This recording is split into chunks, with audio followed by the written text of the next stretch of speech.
আসসালামু আলাইকুম ওয়া রাহমাতুল্লাহি ওয়া বারাকাতুহু। আলহামদুলিল্লাহ রাব্বিল আলামিন ওয়াস সালাতু ওয়াস সালামু আলা আশরাফিল আমবিয়া ওয়াল মুরসালিন নবিয়িনা মুহাম্মাদিন ওয়া আলা আলিহি ওয়া সাহবিহি আজমাইন আম্মা বা'দ। আলহামদুলিল্লাহ, আজকে আমরা ইমাম মুসলিম রাহিমাহুল্লাহ জামে মসজিদ বড় ভাঙ্গা শারুলিয়া ডেমরা ঢাকা, এই মসজিদে আমরা আলহামদুলিল্লাহ আল্লাহর একটি ঘরে আল্লাহ তাআলার সালাতের পরে আমরা এখানে বসেছি আল্লাহর দ্বীনি আলোচনা করার জন্য। আল্লাহর কাছে দোয়া করি আল্লাহ যেন আমাদের এই মজলিসটা কবুল করেন, আমিন। তিনি যেন তার ফেরেশতাদেরকে আমাদের উপরে সাকিনা নাযিল করার ব্যবস্থা, তার পক্ষ থেকে সাকিনা নাযিল করেন, ফেরেশতারা যেন আমাদের মজলিসটাকে ঢেকে রাখেন এবং তার পক্ষ থেকে আল্লাহ যেন তার কাছে যারা আছে তারা যেন তার কাছে যেন আমাদের কথা আল্লাহ স্মরণ করেন, আমাদের কথা আলোচনা করেন। আল্লাহর কাছে এই আহ্বান রাখছি। আলহামদুলিল্লাহ, আমরা এই মজলিসগুলোতে আমরা বিশ্বাস করি যে এগুলো জিকিরের মজলিস, কারণ এখানে কোরআন হাদিসের আলোচনা হবে, দ্বীনের আলোচনা হবে। আর জিকিরের মজলিসগুলো হচ্ছে দুনিয়ার মধ্যে শ্রেষ্ঠ মজলিস, কোনো সন্দেহ নেই। আল্লাহর কাছে দোয়া করি যেন আমাদের এই মজলিসটাকে জিকিরের মজলিস হিসেবে কবুল করেন, বলেন আমিন। আলহামদুলিল্লাহ, আমরা আজকের আলোচ্য বিষয়টা আপনাকে শুনিয়ে দিচ্ছি, ইসলামের শাসক ও জনগণের পারস্পরিক দায়িত্ব হকসমূহ। এটা হচ্ছে আজকে আলোচ্য বিষয়। এই আলোচ্য বিষয়ে সুবহানাল্লাহ, এই আলোচ্য বিষয়ে মাত্র আল্লাহ তাআলা কোরআনে কারিমে দুটি আয়াতে উল্লেখ করেছেন, আর দুটি আয়াত পরপর উল্লেখ করেছেন একটার সাথে একটা। ইবনে তাইমিয়া রাহমাতুল্লাহ আলাইহি এই দুটি আয়াত দিয়ে একটা গ্রন্থ লিখেছেন, নাম দিয়েছেন আস-সিয়াসাতুশ শারঈয়া। এই নামটা অবশ্য অন্যরা দিয়েছেন, তিনি তো আর এই নাম দেন নাই, কিন্তু বলে আলোচনা করে গেছেন। এই দুটি আয়াত দিয়ে একটা বই লিখেছেন। তো আমরা দুটি আয়াত ভালো করে বুঝি তাহলে ইবনে তাইমিয়ার বইটা সহজে বুঝে নেব। ইবনে তাইমিয়া রাহমাতুল্লাহ আলাইহি এই যে শাসক এবং জনগণের পারস্পরিক দায়িত্ব, কর্তব্য, হক সমূহ নিয়ে আলোচনা করেছেন। তিনি আয়াতটা এনেছেন প্রথমে দুইটা সূরা আন-নিসার ৫৮ এবং ৫৯ নম্বর আয়াত। সূরা আন-নিসার ৫৮ এবং ৫৯ নম্বর আয়াত। ৫৮, ইন্নাল্লাহা ইয়া'মুরুকুম আন তু'আদ্দুল আমানাতি ইলা আহলিহা ওয়া ইযা হাকামতুম বাইনান নাস আন তাহকুমু বিল আদল ইন্নাল্লাহা নি'মা ইয়া'iদুকুম বিহি ইন্নাল্লাহা কানা সামিউন বাসীরা। এই আয়াতটা হচ্ছে সূরা আন-নিসার 58 বা ৫৮ নম্বর আয়াত। এরপর আয়াতটা হচ্ছে ইয়া আইয়ুহাল্লাযীনা আমানু আতিউল্লাহা ওয়া আতিউর রাসূলা ওয়া উলিল আমরি মিনকুম ফা ইন তানাযা'তুম ফি শাইইন ফারুদ্দু ইলাল্লাহি ওয়ার রাসূল ইন কুনতুম তু'মিনুনা বিল্লাহি ওয়াল ইয়াউমিল আখির যালিকা খায়রুন ওয়া আহসানু তা'ওয়িলা।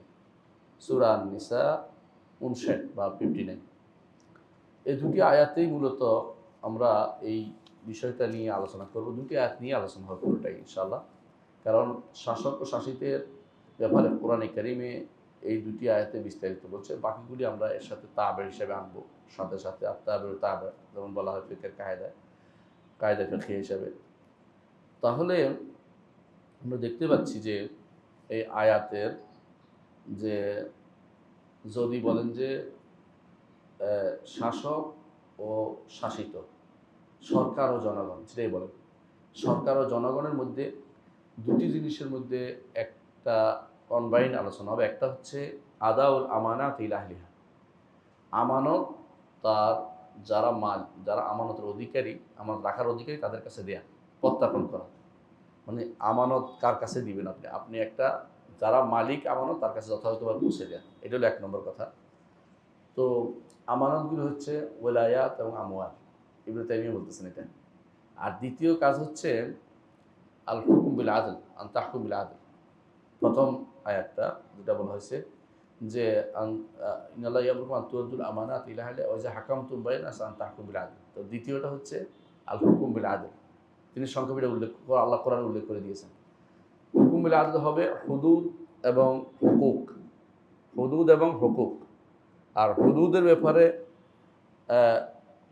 হয় অনির্ধারিত লোকদের ব্যাপারে হবে হুদুদ হুকুক, না হলে নির্ধারিত কিছু লোকদের ব্যাপারে হবে। এই হচ্ছে রাষ্ট্রের অধিকার। রাষ্ট্রের কাছে আপনি এগুলি পাবেন, রাষ্ট্রের কাছে আপনি এগুলি পাবেন। একটা হচ্ছে আপনি আমানত, রাষ্ট্রে আপনার কাছে পৌঁছে দেওয়ার দায়িত্ব, মানে রাষ্ট্র আপনাকে আপনার আমানত যেটা আপনার পাঠাবেন, আপনি যে প্রাপ্যটা আপনাকে দিবেন। ২ নম্বর হচ্ছে হুকুম বিল আদল, ইনসাফপূর্ণ বিচার। ইনসাফপূর্ণ বিচার শব্দ কি বেশি বাইরে যাচ্ছে? এটা কমাই দিচ্ছে, ঠিক আছে, এমনি হবে, শোনা যাচ্ছে এখন? তাহলে ঠিক আছে, এখন আর অসুবিধা হবে না আশা করি। তাই আর দ্বিতীয়টা হচ্ছে হুকুম বিল আদল, এটা ইনসাফ ভিত্তিক বিচার করা। এটা অনির্ধারিত অনেকের উপর দিয়ে নির্ধারিত আছে, আবার নির্ধারিত কিছু ব্যক্তির উপর দিয়ে আছে। এইভাবে হচ্ছে রাষ্ট্রের কর্মকাণ্ড চলবে। আর বান্দা কি করবে? শাসিতরা কি করবে? শাসিতরা করবে রাষ্ট্রের প্রতি, এটা আল্লাহ তাআলা যেটা উল্লেখ করেছেন, ইয়া আইয়ুহাল্লাযীনা আমানু আতিউল্লাহ ওয়া আতিউর রাসূলা ওয়া উলিল আমরি মিনকুম। উলিল আমরে মিনকুম, তো তাদের দায়িত্ব হচ্ছে তাআত। এটুকু কোরআনে কারিমে উল্লেখ করেছে, আমরা বিস্তারিত আলোচনা করব। তো এটুকু দিয়ে ইবনে তাইমিয়া রাহমাতুল্লাহ বিস্তারিত ব্যাখ্যা করে, মাশাআল্লাহ আলহামদুলিল্লাহ, ওনার তো নাফাস তাওয়িল, মানে অনেক লম্বা তার আলোচনা, একটা আয়াত দিয়ে শুরু করে এটা দিয়ে পুরো বই লিখে ফেলেছেন। তো আমরা এটাকে ব্যাখ্যা করে আলোচনা করব ইনশাআল্লাহ। প্রথমে আলোচনা করি শাসকের কি দায়িত্ব। শাসকের কি দায়িত্ব? শাসকের দায়িত্ব কেন জানতে হবে? কারণ ইসলাম মনে করে শাসক বা শাসন হচ্ছে আমানত, মানে শাসন করাটা হচ্ছে একটা বড় ধরনের দায়িত্ব হাতে নেওয়া। এর জন্য আল্লাহর কাছে জিজ্ঞাসা করা হবে, আমানাতের ব্যাপারে জিজ্ঞাসা করা হবে। এই জন্য আমানাতেরও জিজ্ঞাসা করা হবে। এই শাসকরা হচ্ছে সবচেয়ে বড় আমানত বহন করে। যদি ভালো হয়, হাকিম আদেল হয়, তাহলে আরশের নিচে ছায়া পাবে। আর যদি জালেম হয়, তাহলে তার জন্য বড় ধরনের শাস্তি অপেক্ষা করছে, যেটা হাদিসে আছে। তো কি কি কাজ করলে একজন শাসক তার দায়িত্ব পালন হয়ে যাবে? এক নম্বর কাজ হচ্ছে যেটাকে ওয়াজিবাত আসাসিয়া, মৌলিক দায়িত্ব বা ওয়াজিবাত দিনিয়া, যেটা পালন করতেই হবে তাকে। এ ব্যাপারে কোনো ছাড় চলবে না, অথচ এই ব্যাপারে ছাড়টা হয়ে যায় বেশিরভাগ সময় মানুষের দেখা যায় শাসকদের মাঝে। দিনই দায়িত্ব, দিনের দায়িত্ব পালন করা সবার আগে। এটাকে বলে ইকামতুদ্দিন, দিন প্রতিষ্ঠা করা। দিন প্রতিষ্ঠা বলতে কি বোঝায়? আমাদের সমাজে যা বুঝে তা নয়। দিন প্রতিষ্ঠা বলতে দুইটা জিনিস বুঝে। দিন প্রতিষ্ঠা বলতে দুইটা জিনিস বোঝায়। এক নম্বর হচ্ছে দিনকে সংরক্ষণ করা, দুই নম্বর হচ্ছে দিনকে বাস্তবায়ন করা। ঠিক আছে? তাহলে আমরা বলতে চাচ্ছি যে শাসকের হকের মধ্যে যেটা প্রথম হক হচ্ছে যে মৌলিক হকের মধ্যে একটা হচ্ছে দিন প্রতিষ্ঠা করা। এইটার ভিতরে দুইটা জিনিস, একটা হচ্ছে দিনকে সংরক্ষণ করা, আরেকটা হচ্ছে দিনকে প্রচার প্রসার করা। আরেকটা হক, একটা দিন প্রতিষ্ঠা, আরেকটা হক হচ্ছে দিন দিয়ে দুনিয়ার শাসন ব্যবস্থা পরিচালনা করা। দিন দিয়ে দুনিয়াকে শাসন করা, বুঝছেন তো? তাহলে দিনটাকে মেইন, তাহলে ওয়াজিবাত দিনিয়া বা ওয়াজিবাত আসাসিয়া, মৌলিক দায়িত্ব হচ্ছে শাসকের যে তিনি দিনের একামত করবেন, দিনকে প্রতিষ্ঠা করবেন। আর দায়িত্ব হচ্ছে দিন দিয়ে তার শাসন পরিচালনা করবেন, এটা তার দায়িত্ব। তো দিন দিয়ে হেফজ কীভাবে করবেন? দিনের হেফজ কীভাবে করবেন? প্রথমত আমরা বলছি দিনের হেফাজত করবেন এবং দিনকে বাস্তবায়ন করবেন। তো দিনকে হেফাজত কীভাবে করবেন? এটার জন্য তিনটি জিনিস।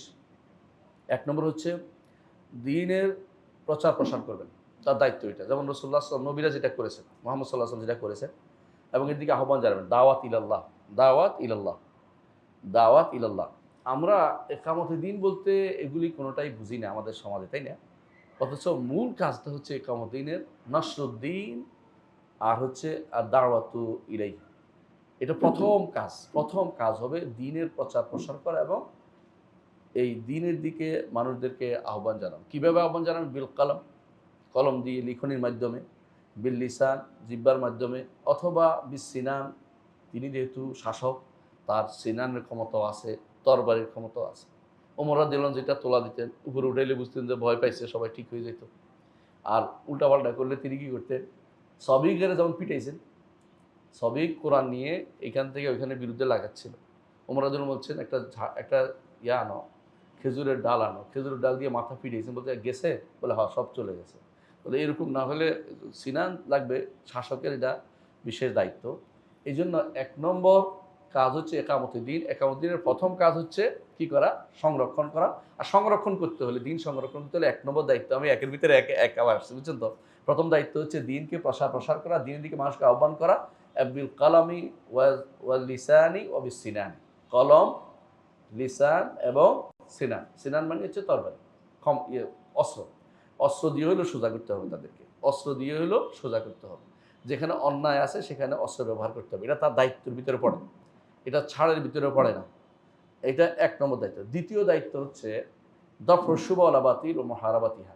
দিনের উপরে যত রকমের সন্দেহ মানুষে নিয়ে আসবে, ধরেন এখন কোরআনি ফেরকা হয়ে যাচ্ছে এলাকার পর এলাকা, অথবা বেশিরভাগ শিয়া হয়ে যাচ্ছে, অথবা খারিজি হয়ে যাচ্ছে, অথবা অনেক মানুষ আছে যারা দিনের নামে বদ্দিনী ঢুকাই দিচ্ছে। এগুলির বিরুদ্ধে দাঁড়ানো এটা তার তৃতীয় দায়িত্ব। সন্দেহ প্রতিরোধ এটা হচ্ছে ওইটার দাওয়াত, এটা হলো কি প্রতিরোধ করা, এটা দায়িত্ব, 2 নম্বর দায়িত্ব। 3 নম্বর দায়িত্ব হচ্ছে যে রাষ্ট্র সংরক্ষণ, অর্থাৎ দিনের রাষ্ট্র, এই রাষ্ট্র হচ্ছে দিনই রাষ্ট্র, যে কোনো রাষ্ট্র হিসেবে নয়। আমরা যেই আমাদের অনেকেই এই নিয়তের কারণে সবটা থেকে বঞ্চিত হয়। আপনারা জানেন, আপনি যদি কোনো ধরেন কোনো বাংলাদেশ রাইফেলসে চাকরি করেন, আপনি যদি নিয়ত করেন যে ইসলামী রাষ্ট্র বাংলাদেশ একটা, আমি এটা হেফাজত করতে আসি, তাহলে আপনি কিন্তু রাসূলুল্লাহ সাল্লাল্লাহু আলাইহি ওয়াসাল্লাম বলছেন যালিকুম রিবাত, আপনি কি করবেন? রেবাতের সওয়াব পাবেন। রেবাত হচ্ছে আল যেটা বলছে মরা মাত্রই প্রশ্ন কোনো নাই, তাদের আর প্রশ্ন নাই, জান্নাতে যাওয়া যথেষ্ট। এত বিশাল সুবিধা ইসলামী রাষ্ট্র, সীমানা পাহারা দেয়া। তো এই দায়িত্বটা নিয়তের কারণে হয় না, কারণ আমরা মনে করি যে আমরা একটা রাষ্ট্র আছি, হ্যাঁ, এটা অমুক রাষ্ট্র, এই জাতীয় রাষ্ট্র, ওই জাতীয়, কত রকম ভাগ করি না, জাতীয়তাবাদী রাষ্ট্র অথবা গণতান্ত্রিক রাষ্ট্র অথবা সমাজতান্ত্রিক রাষ্ট্র অথবা কত রকমের রাষ্ট্র নাম দিচ্ছি আমরা। এগুলির কারণে কিন্তু আমরা পুরো জিনিসটা থেকে বঞ্চিত হচ্ছি, কোনো সওয়াবের অধিকারী হচ্ছি না, কোনো সওয়াবের অধিকারী হচ্ছে না, বরং আরও গুনাহ হবে। অনেক সময় মারা গেলে এগুলি রায়াতিন আইমিয়া, মানে না জানা কোনো ঝান্ডার পিছনে মারা যাওয়ার মতো অবস্থা হবে। এই জন্য আমরা এই 3টা বলেছি, হ্যাঁ, মনে রাখতে পারবেন কেউ? মনে করতে পারছেন কেউ? দেখি। প্রথম দায়িত্ব কি একজন শাসকের? একামতুদ্দিনের মধ্যে প্রথম দায়িত্ব কি? হেফজ করা, দিনের সংরক্ষণের কয়টা জিনিস? 3টা। 1 নম্বর হচ্ছে দাওয়াত দেয়া, 2 নম্বর হচ্ছে প্রতিরোধ করা, 3 নম্বর হচ্ছে আহসানতা, 3 নম্বর হচ্ছে ইসলামী রাষ্ট্রের, দিনী রাষ্ট্রের হেফাজত করা, এবং যাতে করে মুসলিমরা সেখানে নিরাপদে থাকতে পারে, তাদের উপরে কোনো বাইরের আক্রমণ আসতে না পারে। এটা তার প্রথম, কারণ দিন হিসাবে এটা হেফাজত করতেছে সে। রাষ্ট্রের হেফাজত পরের কথা, দিন হিসাবে, দিনের উপরে যেন তার উপর আক্রমণ না হয়। 2 নম্বর হচ্ছে দিনকে বাস্তবায়ন। এই বাস্তবায়নের মধ্যে 1 নম্বর কাজ হচ্ছে আল্লাহর শরীয়তকে প্রতিষ্ঠা করা এবং তার সীমারেখা মেনে চলা। ধরেন আমাদের দেশে এখন এমন অবস্থা হয়ে গেছে যে অনেকেই বউ তালাক দিছে, ঘর করতেছে, কেউ বলতেও পারবে না, বুঝছেন না, মানে জানে কিন্তু বলার মতো কোনো অথরিটি নেই। আমি অনেককে দেখেছি বলে যে অমুকে, উনি বলেন যে আমার বাবাকে দেখছি, তিনি একজন আমাকে উত্তর আর একটা ছেলে বলতেছে, উনি তো সেভারেল টাইম বরবার তালাক দিচ্ছে আমার মাকে, তো তুমি কি করো? আমি কি করব? তো কেন? কয় আমাদের কোনো তালাক হয় না, আমাদের বড় লোকের কোনো তালাক নেই। ওদের এরকম অবস্থা তৈরি হয়েছে, মানে তালাক ওদের ঘরে শরীয়তের কোনো বাস্তবায়ন কোনো কিছুতে নেই। আমি শুধু একটা ছোট্ট উদাহরণ দিলাম, অন্যগুলি তো আরও বিশাল রয়ে গেছে। তো এই জন্য আল্লাহর শরীয়তকে বাস্তবায়ন করা, ছোট তালাকের মাসলা নয়, সব মাসলাতে, নেকার মাসলাতেও, নেকা বিয়ে যেগুলি হচ্ছে এগুলি কি শরিয়া মোতাবেক হচ্ছে? অনেকগুলো এখন যে সমস্ত বিয়ে হয় শরিয়া মোতাবেক হয় না। অনেকেই পালিয়ে গিয়ে বিয়ে করে, পরে অপকর্ম করে এসে বলে যে আমি তো পালিয়ে গিয়ে বিয়ে করছিলাম, এখন আহলে হাদিসের নীতি থেকে আমার বিয়ে হয় নাই, এখন আমি নতুন করে বিয়ে করতে চাই। আমরা বলছি আচ্ছা তালাক বউ মানছি কিনা, আবার বলে তালাক তো হয়ে গেছে, তালাকও দিয়ে ফেলে, এরপরে আমার আগে বিয়েটা হয়নি। তো আমি বলি তোমার তো এখন বেত্রাঘাত করতে হবে 100টা, তারপরে কথা বলতে হবে। তো তুমি তো জিনা করে আসছো, বিয়ে যদি না হয়ে থাকে তো জিনা, তো 100 বেত্রাঘাত করবে, তারপর তোমার কথাটা জবাব দেওয়া হবে, এরপরে আগে জবাব দিতে পারবে না। কারণ তোমার তো বিয়ে হয় না বুঝলাম, কিন্তু তাহলে ঘর করছো কেমন? তো ঘর কেমনে করছো? এটা তো একটা আরেকটা শাস্তি, তুমি মাপ পেয়ে যাবে, এটা তো ঠিক না, শাস্তি আছে তোমার। তো আল্লাহর দিনের শরীয়তের বাস্তবায়ন, দিনের তোলে 2টা সাইডে থাকতে হলো, দিনের দাওয়াতের সাইড একটা কি, হেফাজতের সাইড একটা কি, বাস্তবায়নের সাইড। বাস্তবায়নের সাইডের প্রথম কাজ হচ্ছে শরীয়ত বাস্তবায়ন, আল্লাহর শরীয়ত বাস্তবায়ন এবং তার বিধিবিধান যথাযথভাবে পৌঁছে দেওয়া, জাকাত উসুল করা, জাকাত নেয়া এবং সেনাবাহিনী সংরক্ষণ করা, বিচার ব্যবস্থা ইসলামিকীকরণ, দিনের শরিয়ার মোতাবেক বিচার ব্যবস্থা করা এবং হুদুদ বাস্তবায়ন করা। হুদুদ মানে হচ্ছে নির্ধারিত যে সমস্ত বিচার আছে শরীয়তের, এগুলিকে যথাযথ বাস্তবায়ন করা। এটুকু পর্যন্ত তাদের 1 নম্বর দায়িত্ব। 2 নম্বর দায়িত্ব হচ্ছে মানুষদেরকে এই কাজের জন্য উদ্বুদ্ধ করা, হয় ভয়ের মাধ্যমে, না হয় এই আগ্রহ দেখানোর মাধ্যমে। ওয়াজের মাধ্যমে হোক। তার দায়িত্ব হচ্ছে এটাকে কীভাবে বাস্তবায়ন করবে। আমাদের দেশে এটা বাস্তবায়নের কোনো ব্যবস্থা নেই। আমি শুধু উদাহরণ দিয়ে বুঝাচ্ছি। আপনি কি জানেন সারা বাংলাদেশে কোথাও আল্লাহর শরীয়ত পড়ানো হয় না? কোথাও আল্লাহর শরীয়ত পড়ানো হয় না। আমাদের দেশে যেগুলি পড়ানো হয় এগুলি হচ্ছে জাস্ট গতানুগতিক, যে মাদ্রাসাগুলিতে যা পড়েন এগুলি কি কোথাও আল্লাহর শরীয়ত পড়ে? এবং যেগুলি পড়ে এগুলি কি শরীয়ত সম্পর্কে তারা জানে? শরীয়ত বাস্তবায়ন না করলে যে গুনাহ হয়, ঈমান চলে যায়। আল্লাহর শরীয়ত অবজ্ঞা করলে যে ঈমান চলে যায়, এইটুকু ধারণা আমাদের হুজুরদেরও নেই, আলেমদেরও নেই। বিশেষ করে বড় বড় মাদ্রাসার হুজুর জিজ্ঞাসা করবেন, আচ্ছা আল্লাহর শরীয়ত যে বাস্তবায়িত হচ্ছে না, এবারে আপনাদের কি কোনো দায়িত্ব নেই? তারা ওয়াজও করেন, আলোচনাও করেন। তারা শুধু ফাজাইল নিয়ে আসেন অনেকেই, কিন্তু ফারায়েজ হুদুদ নিয়ে তাদের আলোচনা কখনো আসে না। এই জন্য 2 নম্বর দায়িত্ব হচ্ছে তাদের দায়িত্ব, শাসকের দায়িত্ব হচ্ছে মানুষদেরকে দুইভাবে, হয় তারগিব দিবে, উৎসাহ দিবে যে আল্লাহর দিন মানা দরকার, আল্লাহর দিন মানতে হবে, তোমাদেরকে রেডিওতে, টেলিভিশনে, মিডিয়াতে বিভিন্নভাবে দিনে উৎসাহ দিবে, অথবা ভয় দেখাবে যে যদি না মানো, এখানে যদি কোনো আজান না হয় তাহলে আমি দেখে নেব। কারণ আলেমরা বলে থাকেন যদি কোথাও কোনো এলাকার মানুষ বলে আজান দিব না, রাষ্ট্রের উপর কর্তব্য হয়ে যায় সেখানে যুদ্ধ করা,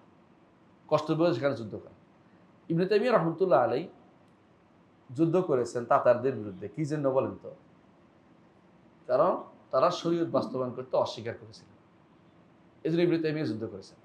তাতারদের কাছে যখন তিনি আলোচনা করতে গেছেন, তারা তখন দেখাচ্ছে ইবনে তাইমিয়া রাহমাতুল্লাহ আলাইহিকে যে দেখেন আমাদের কাজী আছে, দেখুন আমাদের মুয়াজ্জিন আছে, আমাদের ইমাম আছে, তিনি তো ইমাম দেয়, আজান দেয়, তারপর আপনার সমস্যা কোথায়? তিনি বলতেছে সমস্যা তো এটা না, আল্লাহর শরীয়ত যেখানে আত-তায়ফাতুল মানিআ মিন তাতবিক শারাইল্লাহ, যে সমস্ত গোষ্ঠী আল্লাহর শরীয়ত বাস্তবায়ন করে না তাদের বিরুদ্ধে যুদ্ধ করতে তো আমরা আদিষ্ট। এর প্রমাণ হচ্ছে আবু বকর রাদিয়াল্লাহু আনহু। আবু বকর রাদিয়াল্লাহু যাকাত দেয়নি, আপনি বুঝছেন তো? তার বিরুদ্ধে যুদ্ধ করেছেন। ওয়াল্লাহি লা উকাতিলান্না মান ফাররাকা বাইনা সলাতি ওয়াজ যাকাত। আল্লাহর শপথ করে বলছি, যারা সালাত এবং যাকাতের মধ্যে পার্থক্য করবে তাদের মধ্যে আমি কি করব? যুদ্ধ করব। ওই সময় তো ছিল যাকাত দেয় নাই, এখন তো সালাতে পড়ে না, এখন তো আরো ভয়াবহ অবস্থা। আপনি বুঝাতে পারছি? একটা সময় আমরা কানতাম যে যাকাত দিল না, এখন সলাৎ পড়ে না, এটার জন্য আমরা সলাৎ পড়ার জন্য সে ব্যবস্থাপনা অনেক জায়গাতে নাই। তো ব্যক্তিগত কেন্দ্রিক আমরা, ব্যক্তি সমাজ কেন্দ্রিক আমরা সলাৎ ব্যবস্থাপনা করি। রাষ্ট্রীয়ভাবে এটা করার দরকার ছিল যে সলাৎ না পড়লে তাদের এই শাস্তি থাকা উচিত, এরকম থাকা দরকার ছিল। এবং সলাৎ না পড়লে তার এই বিধান হবে, এটা কঠিনভাবে থাকা উচিত। হয় তারগীবান হয় তারহিবান, অর্থাৎ হয় ভয় দেখিয়ে, না হয় আগ্রহ দেখিয়ে, পুরস্কার দিয়ে, যেভাবে হোক যারা এটা করবে তাদেরকে নিয়োগ দেব। যারা নামাজ সালাত আদায় করে না তারা হইতে পারবে না। যেমন ইসলামী রাষ্ট্রে যে সালাত আদায় করে না সে ইসলামী রাষ্ট্রের কোনো পদে থাকতে পারে না, এটাই নিয়ম।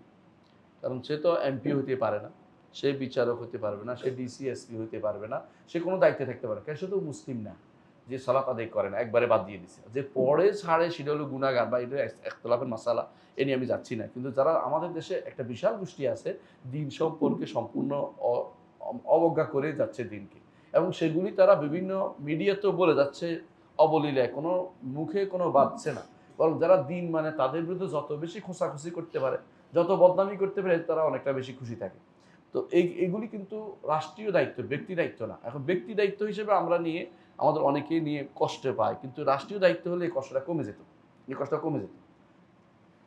তো আপনারা জানেন যে এই দায়িত্ব এখনও যে জায়গাতে সবচেয়ে বেশি প্রতিফলিত, আলহামদুলিল্লাহ সৌদি আরবে এটা প্রতিফলিত হয়। আপনারা জানেন যে ওখানে যদি খবর পাওয়া যায় যে তিনি নামাজ পড়তো না, তাহলে বলে যে তার সাথে আর এই হবে না, অনেকগুলো হুকুম চলে আসে কোর্টের পক্ষ থেকে, যে এমনকি তাকে কোনো দায়িত্ব থেকে সব দায়িত্ব অব্যাহতি দেওয়া হয়েছে, নামাজ সালাত আদায় করে না।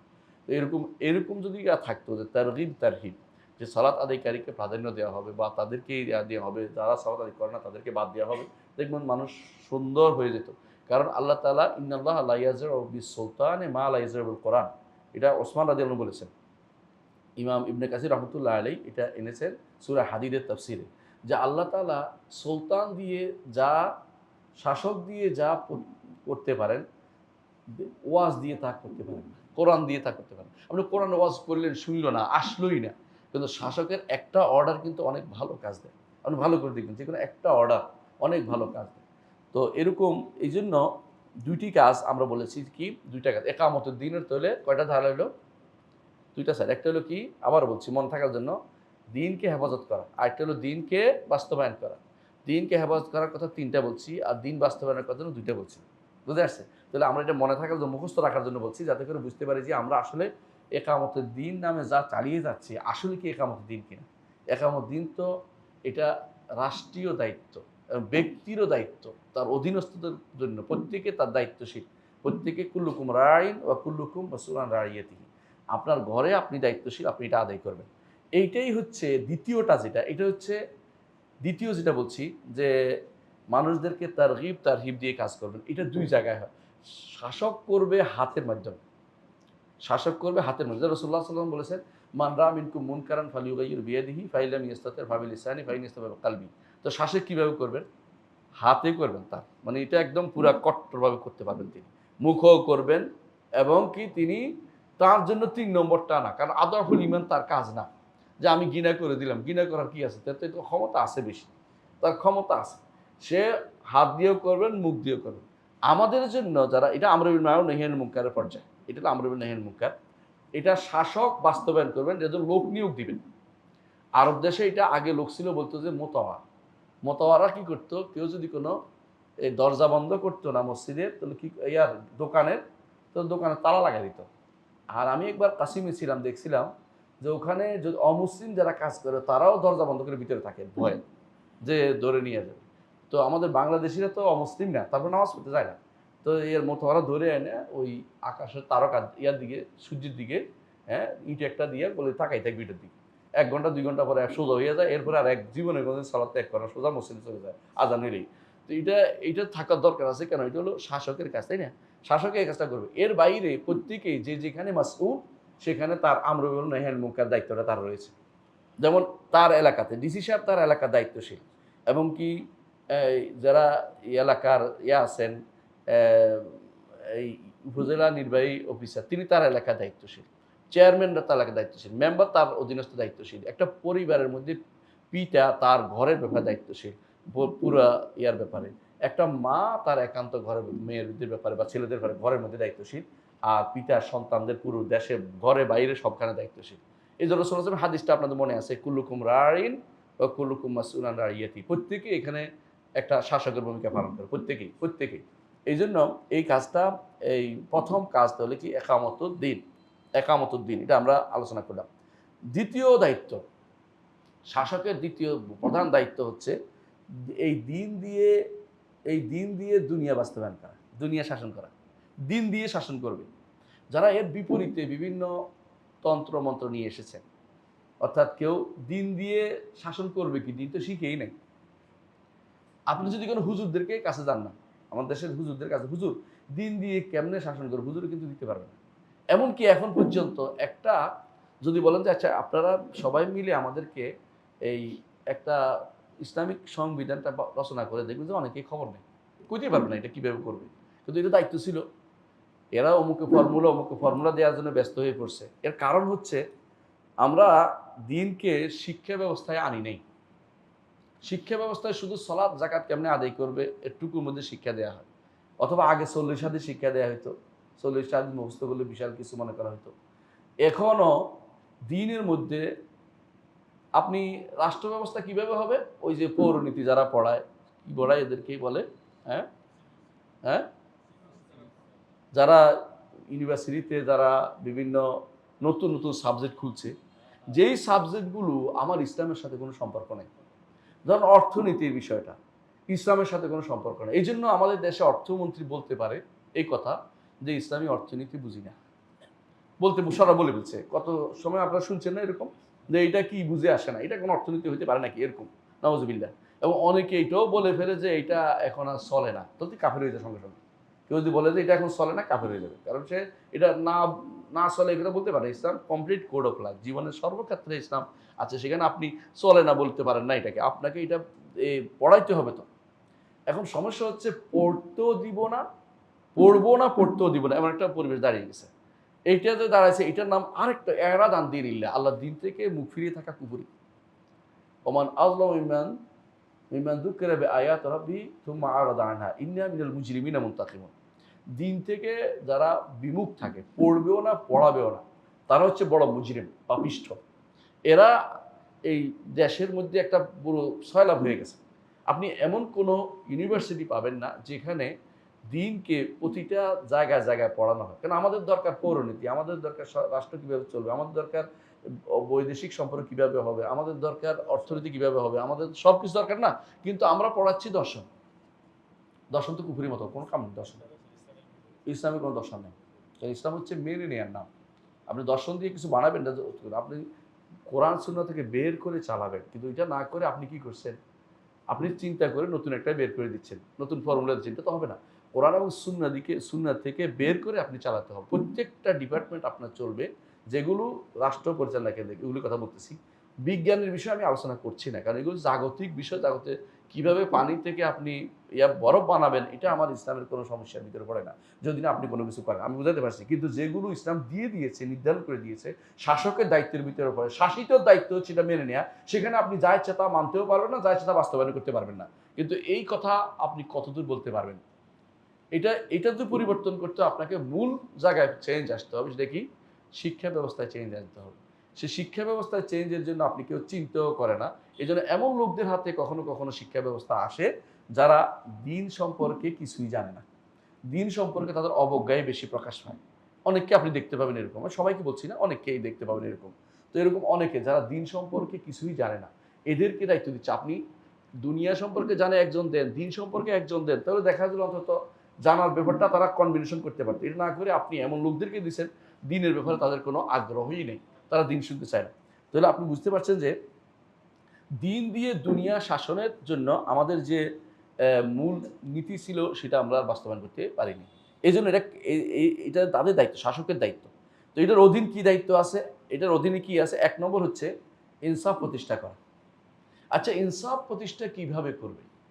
যারা ইনসাফ সম্পর্কে জ্ঞান নাই, যাদের কাছে LGBTQ হলো ইনসাফ, আপনি বুঝেন না? যাদের কাছে নারীকে ঘর থেকে বের করা ইনসাফ, যাদের কাছে নারী বিয়ে দেওয়ার ক্ষেত্রে তার এত বছর না হলে বিয়ে দিতে পারবে না, কিন্তু অপকর্ম করে বেড়াইতে পারবে, তাদের কাছে আপনি ইনসাফ কিভাবে কামনা করেন? আপনি বুঝাতে পারছি কথাটা? এটা বড় ধরনের একটা মানে আমাদের নৈতিক অধঃপতন যে কতটুকু পৌঁছে গেছে বুঝতে পারছেন। এরা তো আপনারই ঘরের কারো না কারোর ভাই, কারো না কারোর সন্তান। কিন্তু কেন এটা তৈরি হয়েছে এরকম? কারণ তারা জীবনে কোনোদিন এভাবে তাদেরকে পড়ানো হয়নি। তারা এমন জায়গায় পড়েছে দেশের বাইরে বা বিভিন্ন জায়গাতে, যেখানে তাদেরকে শিখানোই হয়েছে যে ইসলাম ব্যাকডেটেড, মানে ইসলাম হচ্ছে পিছনের কাতারে, এইটা এখন আর চলবে বলে মনে হয়। এদের অধিকাংশ অন্তরের কন্দরে এই কথাগুলি আছে। না থাকলে আল্লাহ মাফ করুক, আমার ধারণা যেন ভুল হয়, আমি আশা করি আমার ধারণা যেন ভুল হয়ে যায়, ওরা যেন একদম আল্লাহর ফেরেশতা হয়ে যায়, এটা আমি কামনা করি, আল্লাহর কাছে দোয়া করি আল্লাহ যেন এরকম বাড়িয়ে দেয়। কিন্তু দেখা যাচ্ছে এদের মধ্যে আদল এবং রাফুল জুলুম যদি হইতে হয়, প্রথম ১ নম্বর হচ্ছে আদল কায়েম করতে হবে, জুলুম দূর করতে হবে। আদল এবং জুলুমের যে সংজ্ঞা, ইসলামিক সংজ্ঞাটাকে আপনাকে নিতে হবে। বুঝে আসছে কথাটা? আদল এবং জুলুমের সংজ্ঞাটা ইসলামিক নিতে হবে। আমাদের দেশে এখনো দুইজনের সম্মতিতে অপকর্ম হইলে এইটা কোনো জুলুম না। আছে না এটা আমাদের দেশে? আপনি আইনে এটাই দেখবেন। এখন এটা তো আপনি ১০ জন ধরে অমুকে করছে, আমরা সম্মতিতে করছি। তো এরা এবারে আপনার বিচার হইল না। এটা কি আদল হইল? বাবা মা শেষ হয়ে গেল দুঃখে, কিন্তু ছেলে মেয়েরা নষ্ট হয়ে গেল এইভাবেই অপকর্ম করে।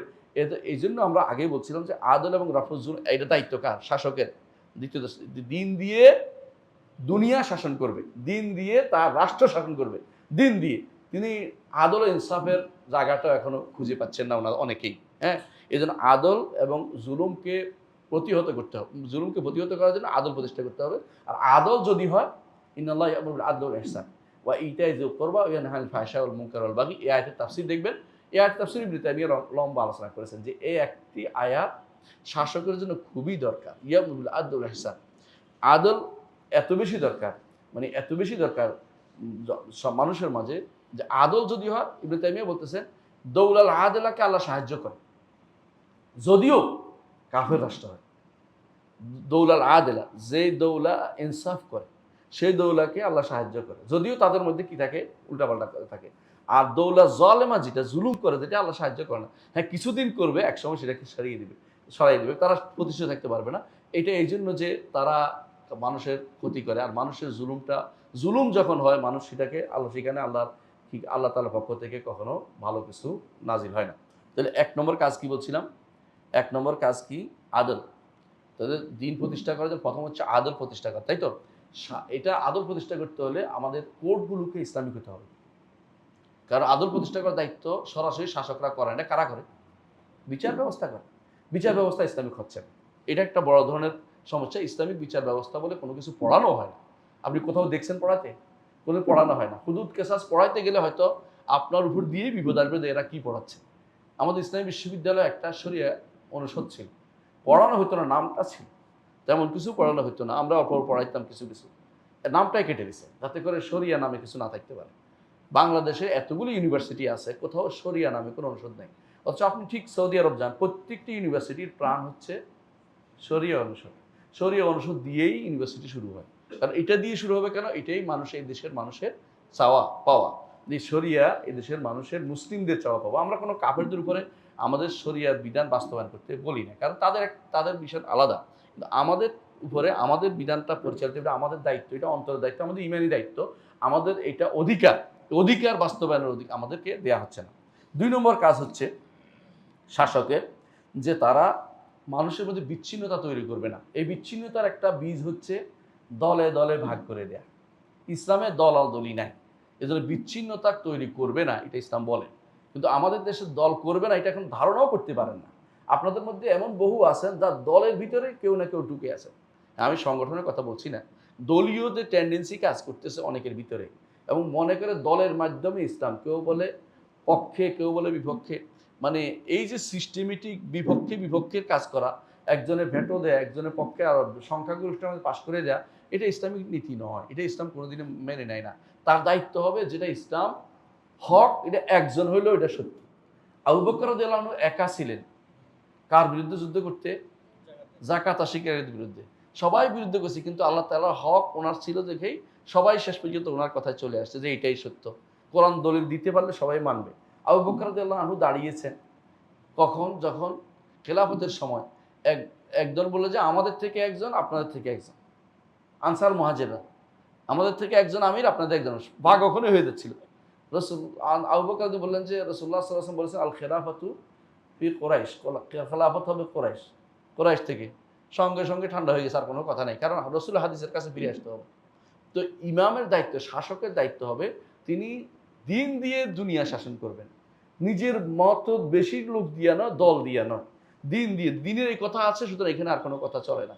সালাত আগে, অন্য কিছু পরে, এরকম যেমন আছে এরকম তেমনি দিন আগে, অন্য কথা পরে। দিন থাকলে এখানে আর কোনো কথা চলবে না। যেখানে দিনের কোনো বিধান স্পষ্ট নির্ধারিত নেই, সেখানে আপনার পরামর্শ করতে পারেন।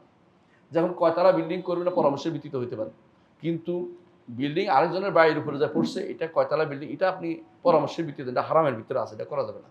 বুঝে আসছে? সুতরাং আমি বুঝতে চাচ্ছি এটাই, যে যেখানে এই নির্ধারিত জায়গা আছে, এই নির্ধারিত, এখানে আমাদের শরীয়তে নির্ধারণ আছে, এখানে আর কোনো কিছু দিয়ে ভাগ করার কোনো কারণ নেই।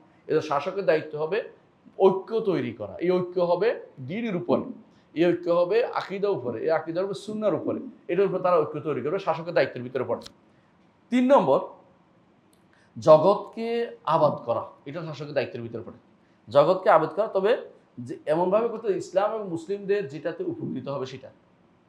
আপনি এমন দেখবেন, বিভিন্ন এলাকা দেখবেন যেখানে মানুষ পরিকল্পিত বাড়িঘর করছে, সেখানে মসজিদ খুঁজে পাবেন না। বাধ্য হয়ে পরবর্তীতে মানুষ জায়গা কিনে মসজিদ থাকার জন্য প্লট কিনে মসজিদ বানায়। তো এটা তো শাসকের দায়িত্ব ছিল, ওইগুলি তারা বানাচ্ছে যে এরা আমি আবাদ করব, তবে ইসলাম বিরোধী আবাদ করব না। যারা আজ গানের জন্য পয়সা খরচ করতেছে, যারা আজ গান এই ছোট ছোট বাচ্চাদেরকে শেখানোর জন্য টিচার নিয়োগ করতেছে, হ্যাঁ, আপনারা বুঝতে পারছেন কারা কারা করতেছে। এবং এই যে কাজটা করতেছে এটা কি দিন দিয়ে দুনিয়া দুনিয়া চালু করতেছে না দিন নষ্ট করতেছে না? দিন তো নষ্টের বিষয়টা, এটা নষ্টের বিষয়। কারণ এই জায়গা দরকার ছিল যে এখানে আকীদা পড়ানোর জন্য একজন টিচার নিয়োগ দেবে, যেটা প্রস্তাব ছিল অনেকে, যে আমাদের সন্তানদেরকে কোরআন পড়ার জন্য একটা টিচার নিয়োগ দেওয়া হোক প্রত্যেকটি প্রতিষ্ঠানে। তো এইটা হইলে তো আমাদের সন্তানরা ছোটকাল থেকে ভালোর উপর বড় হয়েছিল। ছোটকাল থেকে যেন বকে যায়, ছোটকাল যেন নষ্ট হয়ে যায়, ছোটকাল যেন ইমান থেকে দূরে সরে যায়, এই জন্য তাদেরকে সারেগামা পাদা নিশা দিয়ে বড় করবে। এটা হচ্ছে এমন এক বড় ধরনের মানে চ্যালেঞ্জিং জায়গা, যেখানে আমরা আমাদের উপর দিয়ে পড়েছে, আমরা কোনোদিন জানিও না এটা কি করেছে। আমাদের উপর দিয়ে এমন সব 4টা নীতি আমাদের উপর চালিয়ে দিয়েছে যেগুলো আমরা কোনোদিন জানতামই না। আমরা আমাদের উপর দিয়ে, আপনি হয়তো জীবনে এই এলাকার ভোট নেন, দেখবেন যে ইমানদার যারা মুসলিম আছে তারা বলবে যে না আমরা সেকুলারিজম মানি না, আমরা এটা মানি না, ওইটা মানি না, কিন্তু আপনার উপর দিয়ে 4টা নীতি স্থাপন করে দেওয়া হয়েছে। শাসকের দায়িত্ব হচ্ছে এগুলি সরিয়ে দেওয়া, কারণ এটা ইসলাম বিরোধী। ইসলাম, একজন শাসক কোনোদিন এটা করতে পারে না, এই জন্য তার দায়িত্ব হবে জমিন আবাদ করবে, তবে ইসলাম বিরোধী কোনো নীতি দিয়ে নয়। এবং জমিনে আল্লাহর দ্বীন বাস্তবায়ন করার জন্য তিনি ইসলাম ও মুসলিমদের উপকারী এমন কিছু করবেন। এটা আমি মৌলিক দ্বীনি দায়িত্ব আলোচনা করেছি, ওয়াজিবাত দ্বীনি। এখন আছে ওয়াজিবাত সিয়াসিয়া, রাজনৈতিক দায়িত্ব কি? রাজনৈতিক দায়িত্বের 1 নম্বর হচ্ছে নিরাপত্তা রক্ষা করা। নিরাপত্তার দায়িত্ব এটা কার? রাষ্ট্রের। আপনি ভালো করে জানেন যে যখন একটা রাষ্ট্রপতি থাকে না তখন কি হয়? একে অমুককে মারামারি করে, কিন্তু রাষ্ট্র একটা বিশাল দরকার। এই জন্য সলবে সালিন বলতেন যে রাষ্ট্র প্রধানবিহীন এক রাত 60 বছরের ইবাদতের চেয়েও ভয়াবহ। অর্থাৎ রাষ্ট্রপ্রধানের এক রাত অনেক বেশি উত্তম, কারণ 60 বছরের ইবাদত করুন হারাজের মধ্যে, মারামারির মধ্যে, কে কারে মারছে আপনি খুঁজেও পাবেন না।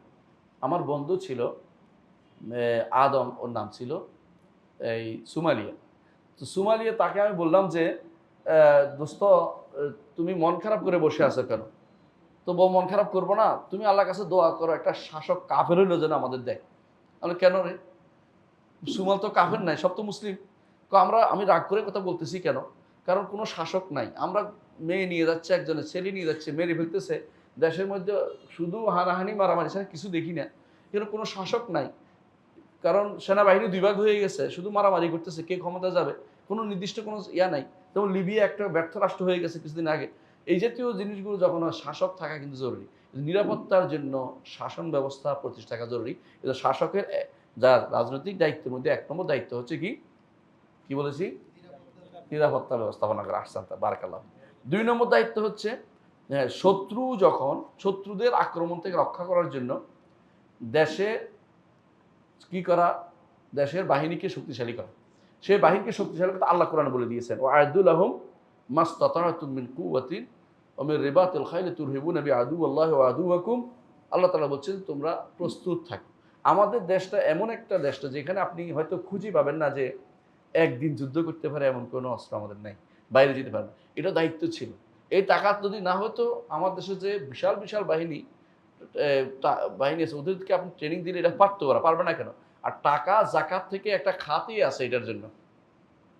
আল্লাহ এটা নির্ধারণ করে দিয়েছেন, এটা কি ফি সাবিলিল্লাহর খাতটা বিল ইজমা, সবাই একমত এবারে যে ফি সাবিলিল্লাহর 1 নম্বর খাত হচ্ছে অস্ত্র কিনা, অস্ত্র ব্যবস্থাপনা করা, রাষ্ট্র হেফাজত করা। মানে যারা আল্লাহর রাস্তায় যুদ্ধ করবে, আল্লাহর রাস্তা হইতে হবে, সেই যুদ্ধের জন্য অস্ত্রের ব্যবহার হচ্ছে ফি সাবিলিল্লাহর খাত। খেয়াল করছেন এটা? এইটা ব্যবহার করে না দেখে এটার দ্বিতীয় খাতে চলে আসছে, অনেকেই করে আল্লাহর দ্বীনই রক্ষার জন্য বিভিন্ন প্রতিষ্ঠানগুলোতে দেওয়া হয়। তো এই বিভিন্ন ছাত্রদেরকে যারা তালেবে ইলম পড়ে তাদেরকে দেয়, কিন্তু মূল খাত ছিল এটা কিন্তু জিহাদের জন্য অস্ত্র কেনার বিষয়টা। এটা রাষ্ট্রের শাসকের দায়িত্বের ভিতরে পড়ে। 3 নম্বর দায়িত্ব হচ্ছে শাসকের, এটা হচ্ছে যে নিজে স্বয়ং তদারক করা, রাষ্ট্রের বিভিন্ন যে অর্গানগুলি আছে এগুলি তদারক করা। আমরা রাষ্ট্রের অর্গান সাধারণত 3টা 4টা, তাই না? বড় 3টা 4টা। একটা হলো লেজিসলেশন, তাই না, আইন প্রণয়ন করা, একটা হলো বাস্তবায়ন করা, একটা হলো শাসন ব্যবস্থা, একটা হলো যে বাস্তবায়ন অবস্থা যেটাকে বলা হয়। মানে এই 3-4টা যে শাসন ব্যবস্থাপনা আছে এগুলিকে যথাযথ নিজে তদারক করা। কেন এটা তদারক করতে হবে? সে তো চুপ থাকতে পারে না, একা ঘরে বসে থাকতে পারে না।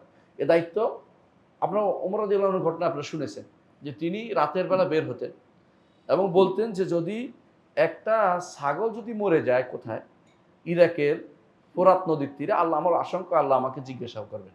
তাহলে এটাও তো একটা ভয়াবহ যে আপনি নিজে দায়িত্ব বড় দায়িত্ব নিয়েছেন যেহেতু বড় জিজ্ঞাসাবাদের সম্মুখীন হবেন।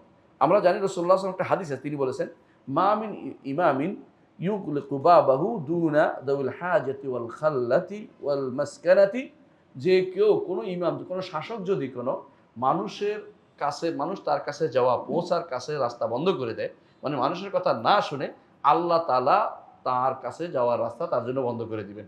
তার প্রয়োজনে, তার অভাবে, তার এমন প্রয়োজন যখন তার প্রয়োজন হবে আল্লাহ তার কাছে দায়িত্বে তাকে সুযোগ দিবেন না। এটা আখিরাতের কথা ভয় দেখাইছেন রাসূলুল্লাহ সাল্লাল্লাহু আলাইহি ওয়াসাল্লাম। তাহলে এটা একটা দায়িত্ব যে যা জনগণের খোঁজ খবর নেয়া এবং রাষ্ট্রীয় অর্গানগুলোকে যথাযথ সচল রাখা, এটা শাসকের দায়িত্ব। ৪ নম্বর কাজ হচ্ছে মানুষের মধ্যে বিবদমান গ্রুপের মধ্যে মীমাংসা করে দেয়। এটা রাষ্ট্র এটা কীভাবে করতে, বিভিন্নভাবে করতে পারে। এটা সরাসরি করতে পারে, এটা বিচার ব্যবস্থার মাধ্যমে করতে পারে, অথবা এলাকার চেয়ারম্যান মাতব্বর অথবা হাকাম যেটাকে বলা হয়, সালিশ যেটাকে বলা হয়, অথবা এটার মাধ্যমে করতে পারে। এটাও প্রশাসনিক দায়িত্বের ভিতরে, রাষ্ট্রের প্রশাসনিক দায়িত্বের ভিতরে পড়ে। প্রশাসনিক দায়িত্বে আরেকটা হচ্ছে সম্পদ আহরণ করা এবং সম্পদ বন্টন করা। সম্পদ আহরণ করা এবং সম্পদ বন্টন করা। সম্পদ কোত্থেকে আহরণ করছেন, কোন থেকে বন্টন, এটা ইসলামে নির্ধারণ করে দিয়েছে। ইসলামে ফায় আছে, এগুলো তো আছেই, তাই না, যেগুলো যুদ্ধের মাধ্যমে প্রাপ্ত হয়, এগুলো আর উল্লেখ করলাম না, কারণ যুদ্ধ নাই আমাদের দেশের মতো, রাষ্ট্রগুলোতে যুদ্ধ করা কঠিন। কিন্তু মূল জিনিস হচ্ছে এখানে যেটা আছে, এটা হচ্ছে যাকাত শুরু করতে পারে। এবং এর বাইরে দরায়েব, যেটাকে বলা হয় যে উৎস কর যেটাকে বলা হয়, এটা নিতে পারে। কারণ রাষ্ট্র পরিচালনার জন্য ইয়া ব্যতীত, যাকাত ব্যতীত ধনীদের উপরে কর বসানো রাষ্ট্রপ্রধানের বৈধতা আছে। এটাকে অনেকে না জানি বলে থাকে। রাসূলুল্লাহ সাল্লাল্লাহু আলাইহি ওয়াসাল্লাম হাদিসে আছে আলা ইন্না ফিল মালে হাক্কান গায়রা যাকাত, জেনে রাখো যাকাত ছাড়া সম্পদে কিন্তু রাষ্ট্রপ্রধান, যখন রাষ্ট্র পরিচালনা তার অভাব হয়ে পারবে না, তখন সে ধনীদের উপরে ট্যাক্স বসাবে। কিন্তু এখন যে জুলুম ট্যাক্স, এটা না, এটা হলো প্রয়োজনীয় যেটা, সেটার কথা বলতেছি, যে তিনি অভাবে পড়লে তিনি বলবেন যে এই দরকার। সবসময় এটা নিয়েছে যোগ্য যোগ্য আলেমরা, দেখেছি বড় বড় শাসকরা এটা নিয়েছে যে আমাদের এই কাজের জন্য আমাদের টাকা দরকার। তারপর অনেক সময় দেখেছি আমরা রাষ্ট্রীয় ত্রাণ ভাণ্ডার আছে, এখানে অনেকেই টাকা দেয়। এরশাদের সময় দেখেছিলাম যে ত্রাণ ভাণ্ডার ছিল, রাষ্ট্রীয় দিতে অনেকেই, এবং সেটাকে আবার যথাযথ বাস্তবায়ন লোক থাকতে হবে, খেয়ে ফেলার জন্য না। অনেকে তো এটা দিয়ে আবার নিজের বাড়িঘর করে ফেলবে, এটা তো দুঃখজনক অবস্থা। তো সম্পদ কীভাবে পরিচালনা করার দায়িত্ব কার? শাসকের। এটা আমি বলতে চাচ্ছিলাম। ৬ নম্বর দায়িত্ব হচ্ছে চাকরিজীবী নিয়োগ দেয়া। চাকরিজীবী অর্থাৎ তাকে কে কি দায়িত্বশীল নিয়োগ দেন। প্রত্যেক জায়গাতে আপনি এলাকার দিনের পর দিন ধরেন, অনেক সময় দেখা যায় এই এলাকায় নিয়োগ দিচ্ছে না, কি বলে, যারা ভূমি রেজিস্ট্রি করে, হ্যাঁ, রেজিস্টার নিয়োগ দিচ্ছে না কেন? কোনো লোক পাচ্ছে না, অথবা পয়সার জন্য অনেক ঘুষ দিয়ে আসে, তো হয়তো ঘুষ দেওয়ার লোক পাচ্ছে না। আমি অনেকের কথা বলছি, ব্যক্তিগত কাউকে বলি নেই। আমি জানি যে আপনারা এটার বিরুদ্ধে কেস করতে পারেন। এই জন্য অনেকেই হয়তো ঘুষ দিয়ে আসে, তো ঘুষের লোক পাওয়া যাচ্ছে না, এই জন্য হয়তো দেয় নেই অনেকে, এটা অনেক সময় এটা হয়। তো এইগুলিও কিন্তু ভয়াবহ কারবার। এটা রাষ্ট্রের দায়িত্ব হচ্ছে যেখানে মানুষ দরকার সেখানে লোক নিয়োগ দেয়। অনেক ইউনিভার্সিটি আছে লোক নিয়োগ দেয় না কেন? যেমন ধরেন ইসলামিক সাবজেক্ট হলে লোক নিয়োগ দিবে না, আর অনইসলামিক সাবজেক্ট 22-23 জন নিয়োগ দিয়ে রাখবে, যাতে করে বেশি সংখ্যা বেশি হয়ে যায় আর ইসলামিকটা দুর্বল হয়ে যায়। এইটা হচ্ছে ওদের একটা সিয়াসা। এমন ইসলামী বিশ্ববিদ্যালয় ধরেন, আমাদের সাবজেক্ট ইসলামী বিশ্ববিদ্যালয়ে এত সাবজেক্ট দরকার নেই, খুলছে 37টা 37টা খুলে ফেলবে কেন? যাতে করে 5-6টার উপরে এত বেশি পরিমাণ আসতে পারে চাপ, যে এরা একেবারে কি হয়ে যায়, লবণ হয়ে যায়, আর ওরা বাদ হয়ে যায়, মানে এরকম অবস্থা তৈরি হয়েছে। এইটা যারা করে তারা ভয়াবহ আল্লাহর দ্বীনের বিরুদ্ধে নেমেছে, এটা ভয়াবহ কাজ। এই জন্য বরং চাকরির সুষম বন্টন বিষয়টাও রাষ্ট্রের দায়িত্বের ভিতরে পড়ে। 7 নম্বর দায়িত্ব হচ্ছে যোগ্য মানুষকে নিয়োগ দেয়া। যোগ্য মানুষকে যোগ্য জায়গায় নিয়োগ দেয়া। আমরা অনেককেই দেখি যোগ্যতার কোনো মাপকাঠি নেই, নেতার পোলা হইলে হয়, নেতার ছেলে হইলে হয়, তাই না? এরকম অনেক কিছু দেখি, অথবা দলের লোক হইলে হয়, যোগ্যতার কোনো মূল্যায়ন করা হয় না। এটা কিন্তু রাসূলুল্লাহ সাল্লাল্লাহু আলাইহি ওয়াসাল্লাম একটা হাদিস আছে, তিনি এটা কিন্তু নিষেধ করেছেন কঠিনভাবে, যে এর চেয়ে উত্তম ব্যক্তি থাকতে যে ব্যক্তি অধমকে দিবে সে ব্যক্তি বড় ধরনের গুনাহে লিপ্ত হবে। হাদিস আছে এটা, হাদিসটার মধ্যে। সুতরাং এই জাতীয় মানুষকে যোগ্য জায়গায় নির্বাচন করা উচিত। কারণ এইটা কেন আসছে জানেন? এটার মূল কারণ হচ্ছে আমরা দলে দলে ভাগ হওয়ার কারণ। ইসলাম কিন্তু দলীয় ভাগটাকে কোনোদিনই অনুমোদন করে নাই।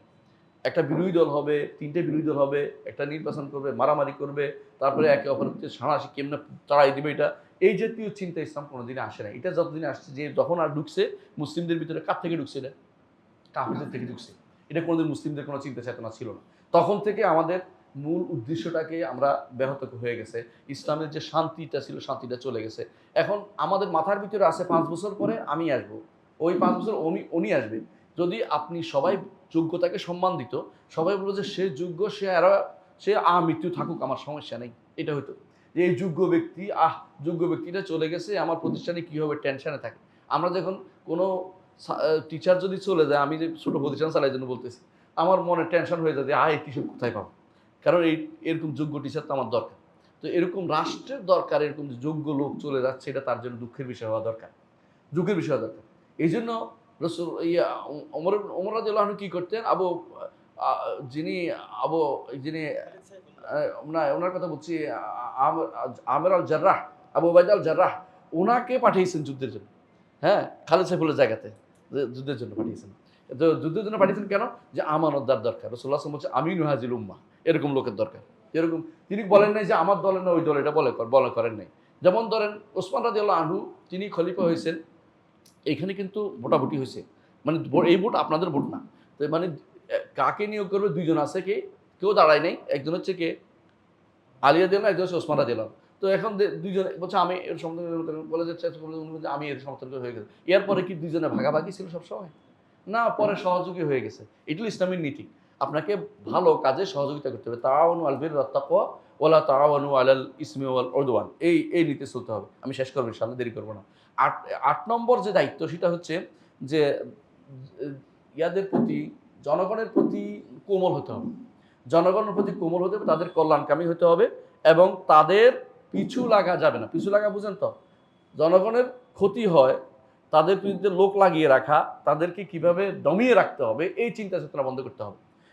কারণ রাসূলুল্লাহ সাল্লাল্লাহু আলাইহি ওয়াসাল্লাম একটা হাদিসে তিনি বলেছেন, আল্লাহ আমার উম্মতের মধ্যে কাউকে দায়িত্বশীল আমার উম্মতের উপর কেউ হয়, সে যদি তাদের উপরে কঠোর হয়, আল্লাহ আপনি তার উপরে কঠোরতা আরোপ করবেন। কঠিন কথা। আর যদি কেউ কোমল হয়, আল্লাহ আপনি তার প্রতি কোমলতা আরোপ করবেন। এটা সহিহ হাদিস, সুতরাং বোঝা গেল। এবং রাসূলুল্লাহ সাল্লাল্লাহু আলাইহি ওয়াসাল্লাম একটা হাদিস আছে, ইন্না শাররা রিআল হুতামা। ওই সমস্ত অভিভাবক যারা মানুষের অভিভাবক হয়, মানুষের শাসক হয়, এদের মধ্যে খারাপ হচ্ছে যারা মানুষকে কষ্ট দেয়। যে মানুষের কষ্ট দেওয়ার চিন্তা থাকতে, মানুষকে কোমলতা কিসে আসবে? শারঈ বিধানের ভিতরে কোমলতা। আবার এটা নয় যে মানুষের ছাড় দিলাম, যা ইচ্ছা তা করুক, এটা কোমলতা নয়। মানুষকে অবশ্যই শারঈ বিধানের অধীনে রেখে তাদের কোমলতা শিক্ষা দিতে হবে। ৯ নম্বর হচ্ছে তাদের জন্য নিজে কদোয়া হবে। নিজে কদোয়া মানে নিজে আদর্শ হবে। তাকে দেখে শিখতে হবে। আপনারা জানেন যে একবার দুর্ভিক্ষ লাগছে। ওমর রাদিয়াল্লাহু নিজে না খেয়ে আছেন কয়েকদিন ধরে। কেন? মানুষ খেতে পাচ্ছে না, আমি কেমনে খাই? এই যে অবস্থা যদি আমাদের শাসকদের মধ্যে তৈরি হতো, তাহলে আমাদের শান্তির অভাব হতো না। ১০ নম্বর হচ্ছে যে অবশ্যই আপনাকে মাসলাহাত দেখতে হবে। জাতির মাসলাহাত দেখতে হবে। যে আমার এদের মাসলাহাত কি? যুদ্ধে লাগিয়ে দেওয়া না যুদ্ধ বন্ধ করা? যেমন আমরা এই কিছুদিন আগে যে যুদ্ধ হয়েছে, তারা বুঝছে, আলহামদুলিল্লাহ সৌদি আরব শাসক বুঝছে যে যুদ্ধ লাগিয়ে দেওয়া কোনো আমাদের মাসলাহাতের ভিতরে পড়ে না। এটা হচ্ছে ইসরায়েলের যুদ্ধ। ইসরায়েলের এই যুদ্ধে আমরা অংশগ্রহণ করার কোনো মানেই হয় না। এজন্য তারা এখানে একেবারেই বিমুখ ছিল। এটা বুঝছে মাসলাহাত। কিন্তু আপনার দেশের লোক হইলে যুদ্ধ করার জন্য ২ জন ফাটাইতো যে যুদ্ধ করে আসো। অথচ এখানে একটা বোমা পড়লে কিন্তু পুরো এলাকা নিস্তেনাবুদ হয়ে যাবে। এত বোমা ওরা জমা করছে। তাহলে আপনি বুঝতে পারেন, এমনকি এরা ধরে নিতেও কোনো মানুষ লাগে না। আর ঠিকই আইসা ৩-৪ জন উঠেই আপনার লয়ে চলে যাবে। এরকম অবস্থা। তাদের অস্ত্রভান্ডার যেভাবে আছে, তাদের যে এই তাদের কি বলে যে হয়েছে, হ্যাঁ, প্রযুক্তি যত উন্নত হয়েছে, সেখানে আপনি যুদ্ধ করার চেয়ে আপনি যুদ্ধ না করে কিভাবে থাকতে পারবেন, কিভাবে জাতি আপনার উম্মতকে, আপনার গোষ্ঠীকে রক্ষা করতে পারে, আপনার দায়িত্বের ভিতরে পড়ে। এটা মূল দায়িত্বের ভিতরে পড়ে। এই হচ্ছে ১০টা কথা আমি আলোচনা করেছি। এগুলি কার দায়িত্ব, কার কাজ? শাসক। শাসিতের কাজ বেশি লম্বা না, কয়েকটা বলবো। ১ নম্বর কাজ হচ্ছে আনুগত্য করতে হবে। দলিল আল্লাহ তাআলা কোরআনে কারীমে বলেছেন, আমরা ওই যে আয়াতটা পড়েছি, ইয়া আইয়ুহাল্লাযীনা আমানু, অর্থাৎ ৫৯ নম্বর আয়াত, ইয়া আইয়ুহাল্লাযীনা আমানু আতিউল্লাহ ওয়া আতিউর রাসূলা ওয়া উলিল আমরি মিনকুম ফাইন তানাযাতুম ফি শাইইন ফারুদ্দুহু ইলাল্লাহি ওয়া রাসূলি ইন কুনতুম তু'মিনুনা বিল্লাহি ওয়াল ইয়াউমিল আখির যালিকা খায়রুন ওয়া আহসানু তাওয়ীলা। তবে দেখেন এই আয়াতের মধ্যেই বলা হয়েছে যে আগে আল্লাহর আনুগত্য করতে হবে, তারপর রাসূলের, তাই না? আল্লাহ এবং রাসূলের, তারপরে কার? শাসকের। যদি কোনো ব্যাপারে শাসকরা বিরোধ করে, কোথায় যেতে হবে? আল্লাহ এবং রাসূলের দিকে। এর অর্থ হচ্ছে এইখানে ফিরে যাওয়ার জায়গাটা আমাদের দেয়া হয়েছে সবসময়। আলহামদুলিল্লাহ আমাদের কোরআন আমাদের কি সংরক্ষিত, আমাদের হাদিস সংরক্ষিত। ফিরে যাওয়ার জায়গা আমাদের কোনো সমস্যা নেই। যেটা পারে না কারা? খ্রিস্টানরা পারে না, তাদের বই নষ্ট। তাদের কিতাবের মধ্যে সত্যতা নাই, এখন ভুল ঢুকে আছে এবং কমপ্লিট না, তাদের দিনের মধ্যে কমপ্লিট কোনো কিছু নাই, যে অন্য ধর্ম তো মোটেই খবর নাই। হ্যাঁ, ইহুদিরা তাদের ধর্ম দিয়ে ফিরে যায়, কিন্তু ভুল তথ্য, তাদের ইহুদি ধর্ম, তাদের যে ভুলের মধ্যে তাদের যে গ্রন্থ আছে এটাও বিকৃত, এবং তারা যে তালমুদ শুনে এটা তো শয়তানের আবিষ্কার, তালমুদের ভিতরে আজে বাজে কথা ভর্তি। তো এই জাতীয় জিনিসের ভিতরে ফিরে যাওয়ার তো সুযোগ নেই। আল্লাহ তাআলা আমাদেরকে দুইটা উৎস দিয়েছে, সবচেয়ে সুন্দর উৎস, একটা কি কোরআন, একটা কি সুন্নাহ, এবং সবচেয়ে শুদ্ধ এবং কিয়ামত পর্যন্ত হেফাজত দায়িত্ব আল্লাহ নিয়েছেন। ইন্না নাহনু নাযালনা যিকরা ওয়া ইন্না লাহু লাহাফিজুন। শুধু আমরা ফিরে যেতে অসুবিধা কথা, কিন্তু মন মানসিকতা নাই বলেই অনেকেই সেটার দিকে ফিরে যায়। দ্বিতীয়ত রাসূলুল্লাহ সাল্লাল্লাহু আলাইহি ওয়াসাল্লাম বলেছেন, যে কেউ আমার আনুগত্য করলো সে আল্লাহর আনুগত্য করলো, যে কেউ আমার অবাধ্য হলো সে আল্লাহর অবাধ্য হলো, যে কেউ আমার আমির ইতাআত করলো সেই ব্যক্তি আমার ইতাআত করলো, আনুগত্য করলো, যে ব্যক্তি আমার আমিরের অবাধ্য হলো সে আমার অবাধ্য হলো। এটাও মুত্তাফাকুন আলাইহি, বুখারী মুসলিমের হাদিস। আরেকটা হাদিসে রাসূলুল্লাহ সাল্লাল্লাহু আলাইহি ওয়াসাল্লাম বলেছেন, এটাও বুখারীতে আসছে, যে তোমরা আনুগত্য করো এবং শোনো এবং আনুগত্য করো, যদিও তোমাদের উপর দিয়ে কি হয়, একটা হাবশী গোলাম তোমাদের উপরে কর্তৃত্ব পায়। আরও বলছেন রাসূলুল্লাহ সাল্লাল্লাহু আলাইহি ওয়াসাল্লাম, আমার পরে তোমরা দেখতে পাবে তোমাদের উপর অন্যকে প্রাধান্য দেওয়া হচ্ছে, আমার পরে তোমরা দেখতে পাবে তোমাদের উপর অন্যকে প্রাধান্য দেওয়া হচ্ছে। রাসূল বলছেন, এবং উমুরুন তুনকিরুনা, এমন কিছু দেখবে যেটা তোমরা পছন্দ করেন, তোমাদের জন্য ভালো মনে হয় না। ক্বালু, সাহাবায়ে কেরাম বলেন, ইয়া রাসূলুল্লাহ ফামা তা'মুরুনা, যখন আমরা কেউ এরকম পাইলে কি করব? রাসূল বলছেন, তুআদ্দুনাল হাক্কাল্লাযী আলাইকুম, তোমাদের দায়িত্ব হচ্ছে তোমাদের উপর যে হক আছে এটা দান করা। এটা কি? সামরাত তাআ, আনুগত্য করবেন এবং মেনে নিবেন। এটা বলবো, কতটুকু সীমা বলবো। হ্যাঁ, কিন্তু ওয়া তাসআলুনাল্লাহ আল্লাযী আলাইকুম, যেটা তোমরা পাও নাই আল্লাহর কাছে, আল্লাহ যেন ব্যবস্থা করে দেয়। তো তোমার এটাই মারামারি হানাহানি করার তোমাদের জন্য বৈধতা নেই। এটা এক হাদিস। ৪ নম্বর হাদিসে রাসূলুল্লাহ সাল্লাল্লাহু আলাইহি ওয়াসাল্লাম বলেছেন যে, সাহাবী বলতেছেন যে আমরা রাসূলের হাতে বায়াত করেছি শুনবো এবং আনুগত্য করার জন্য, যে ভালো অবস্থায় মন্দ অবস্থায় সর্ব অবস্থায় আমাদের উপরে অন্যকে প্রাধান্য দেওয়া অবস্থায় আমরা আনুগত্য করব, তাদের সাথে আমরা এই ক্ষমতা নিয়ে মারামারিতে লিপ্ত হব না, এবং হক বলবো, তবে হক বলবো যেখানে হকটা বলে দেব। আমরা যেমন হক বলতেছি, হক বলার দায়িত্ব আমাদের। হক বলার দায়িত্ব বলছে, কিন্তু বলে নাই যে তোমরা সমালোচনা করে মারামারি করে, বলে নাই। খেয়াল করেন জিনিসটা, শব্দটা। তবে তিনি বলছেন যে ইল্লা আন তারাও কুফরান বাওয়া, তবে যদি দেখো যে একেবারে কুফুরি, ভয়াবহ কুফুরিতে আছে, তো ওয়াইনদাকুম মিনাল্লাহি ফি বুরহান, এবং স্পষ্ট তোমাদের প্রমাণ আছে, তখন তোমরা সামর্থ্য আনাই সেটা শুনতে পারবে না, কিন্তু কি করতে হবে এটা অন্য বর্ণনায় এসেছে। তো মনে করতে, এবং তাদের বিরুদ্ধে বের হওয়া যাবে না, এটাও একটা তাদের নীতি। পরবর্তী নীতি এসে বের শুনতে হবে এবং আনুগত্য করতে, আর বের হওয়া যাবে না, এটা দলিল। ইবনে ওমর রাদিয়াল্লাহু আনহু একটা বর্ণনা হাদিসটা আমি দিচ্ছি। যখন ইয়াতে বের হয়েছে এই হাররার যুদ্ধ, হাররার যুদ্ধ বুঝেন কিনা? হাররার যুদ্ধ হচ্ছে যখন হোসাইন রাদিয়াল্লাহু আনহুকে কারবালায় হত্যা করা হলো, তিনি আল্লাহ তাকে শহীদ হিসেবে কবুল করেন, তিনি শহীদ। তো তিনি তখন মদিনাবাসীরা খেপে গেল। খেপে গিয়ে কি করলো? ইয়াজিদের যে শাসক ছিল তারে মেরে, তার লোকদল মেরে টেরে তাড়াই দিল। কল্লোক মারাও গেল কিছু। আব্দুল্লাহ ইবনে ওমর রাদিয়াল্লাহু আনহু তাদের যে নেতা ছিল তার কাছে গেলেন। আব্দুল্লাহ ইবনে ওমর যেয়ে বললেন যে, তার নাম হচ্ছে আব্দুল্লাহ ইবনে মুতিয়া। তার কাছে গিয়ে বললেন যে আমি আসছি। বলে বসো।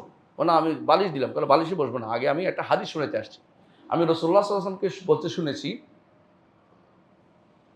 যে, যে কেউ আনুগত্য করার জন্য একবার কারো অধীনে আছে, সেই ব্যক্তি যদি কোনো আনুগত্যের হাত তুলে নেয়, তার কোনো প্রমাণ নেই, মানে আল্লাহর কাছে তার কোনো হুজ্জত নেই ঘটনা।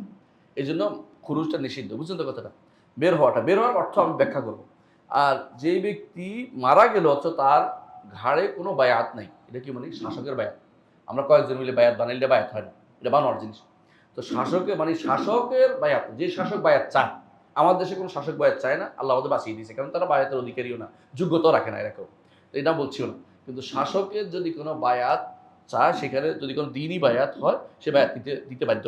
সেই বায়াত দেওয়ার পরে, এখন পরে দেখ, যেমন আলী রাদিয়াল্লাহু আনহু 6 মাস পরে দিছে, তাই না? এবং অনেকে আরো পরে দিছে, কিন্তু বায়াত দিছে সবাই, কারণ বায়াত দিতে বাধ্য। খালি বায়াত ব্যতীত খালি গর্দানে কবরে যাওয়া নিষেধ। তো এইটা হচ্ছে হাদিস দ্বারা প্রমাণিত। আরেকটা ইমাম আহমদ ইবনে হাম্বলের ঘটনা আপনাকে বলবো, দুইটা ঘটনা বলতেছি। একটা আরেকটা ইমাম আহমদ ইবনে হাম্বলের ঘটনা বলবো। আহমদ ইবনে হাম্বল সময়ে খালকুল কোরআনকে মাখলুক বলেছিল, তাই না?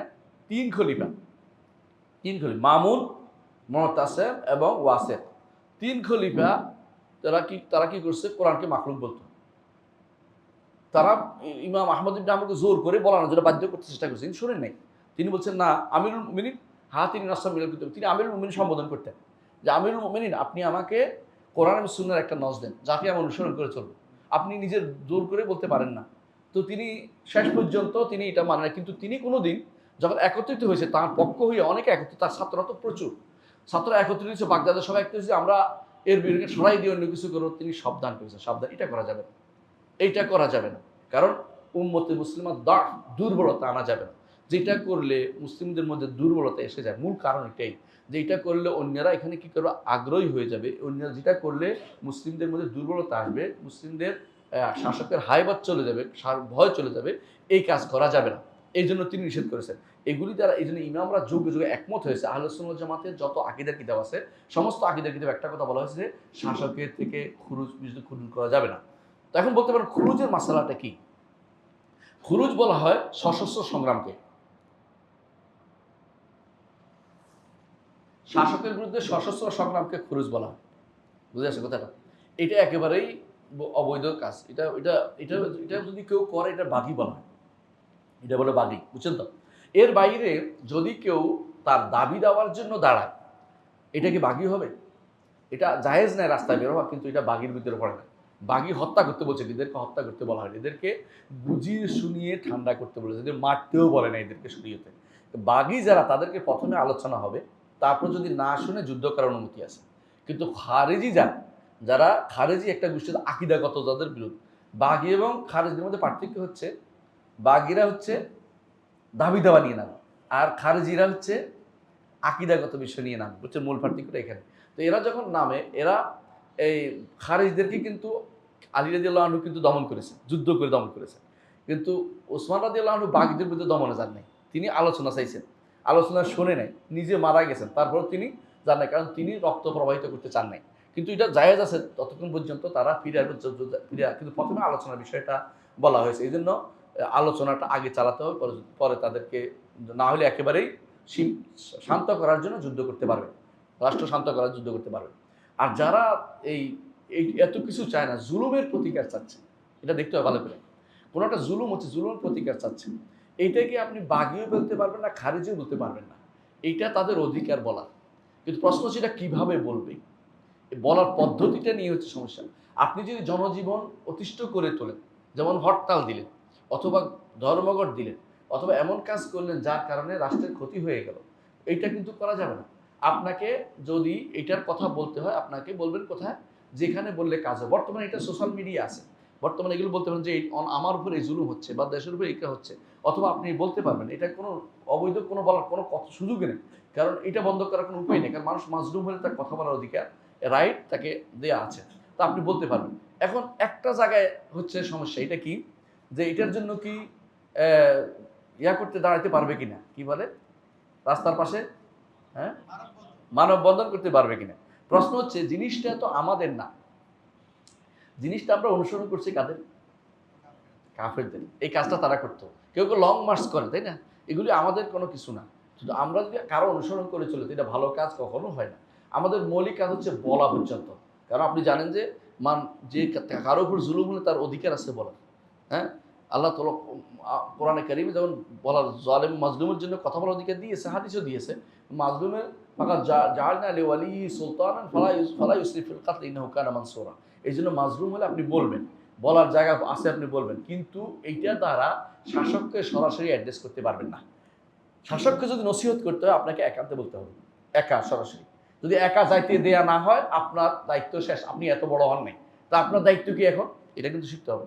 আপনার দায়িত্ব হবে যে কোনো মূল্যে আপনি এই বিষয়টা তুলবেন, যে বিষয়টা জুলুম হচ্ছে এটা তুলবেন। যেমন আমরা তুলেছি একটু আগে যে আমাদের উপর, সন্তানদের উপর জুলুম করা হবে যদি কোনো, সেখানে গান বাদ্যের বিষয়টা দেওয়া হয়। এটা আপনি খুতবাতেও বলবেন, গান বাদ্য হারাম, গান বাদ্য সন্তানদের পড়ানো যাবে না, এটা বলবেন। এটা না বললে আপনি বোবা শয়তান হবেন, আপনি এটা চুপ থাকতে পারবেন না এইসব জায়গাতে। কিন্তু আপনি এটা নিয়ে বিদ্রোহ ডাক দিতে পারবেন, এটা আপনার দায়িত্ব, আপনি এটা পারবেন না। কথা বুঝছেন কিনা?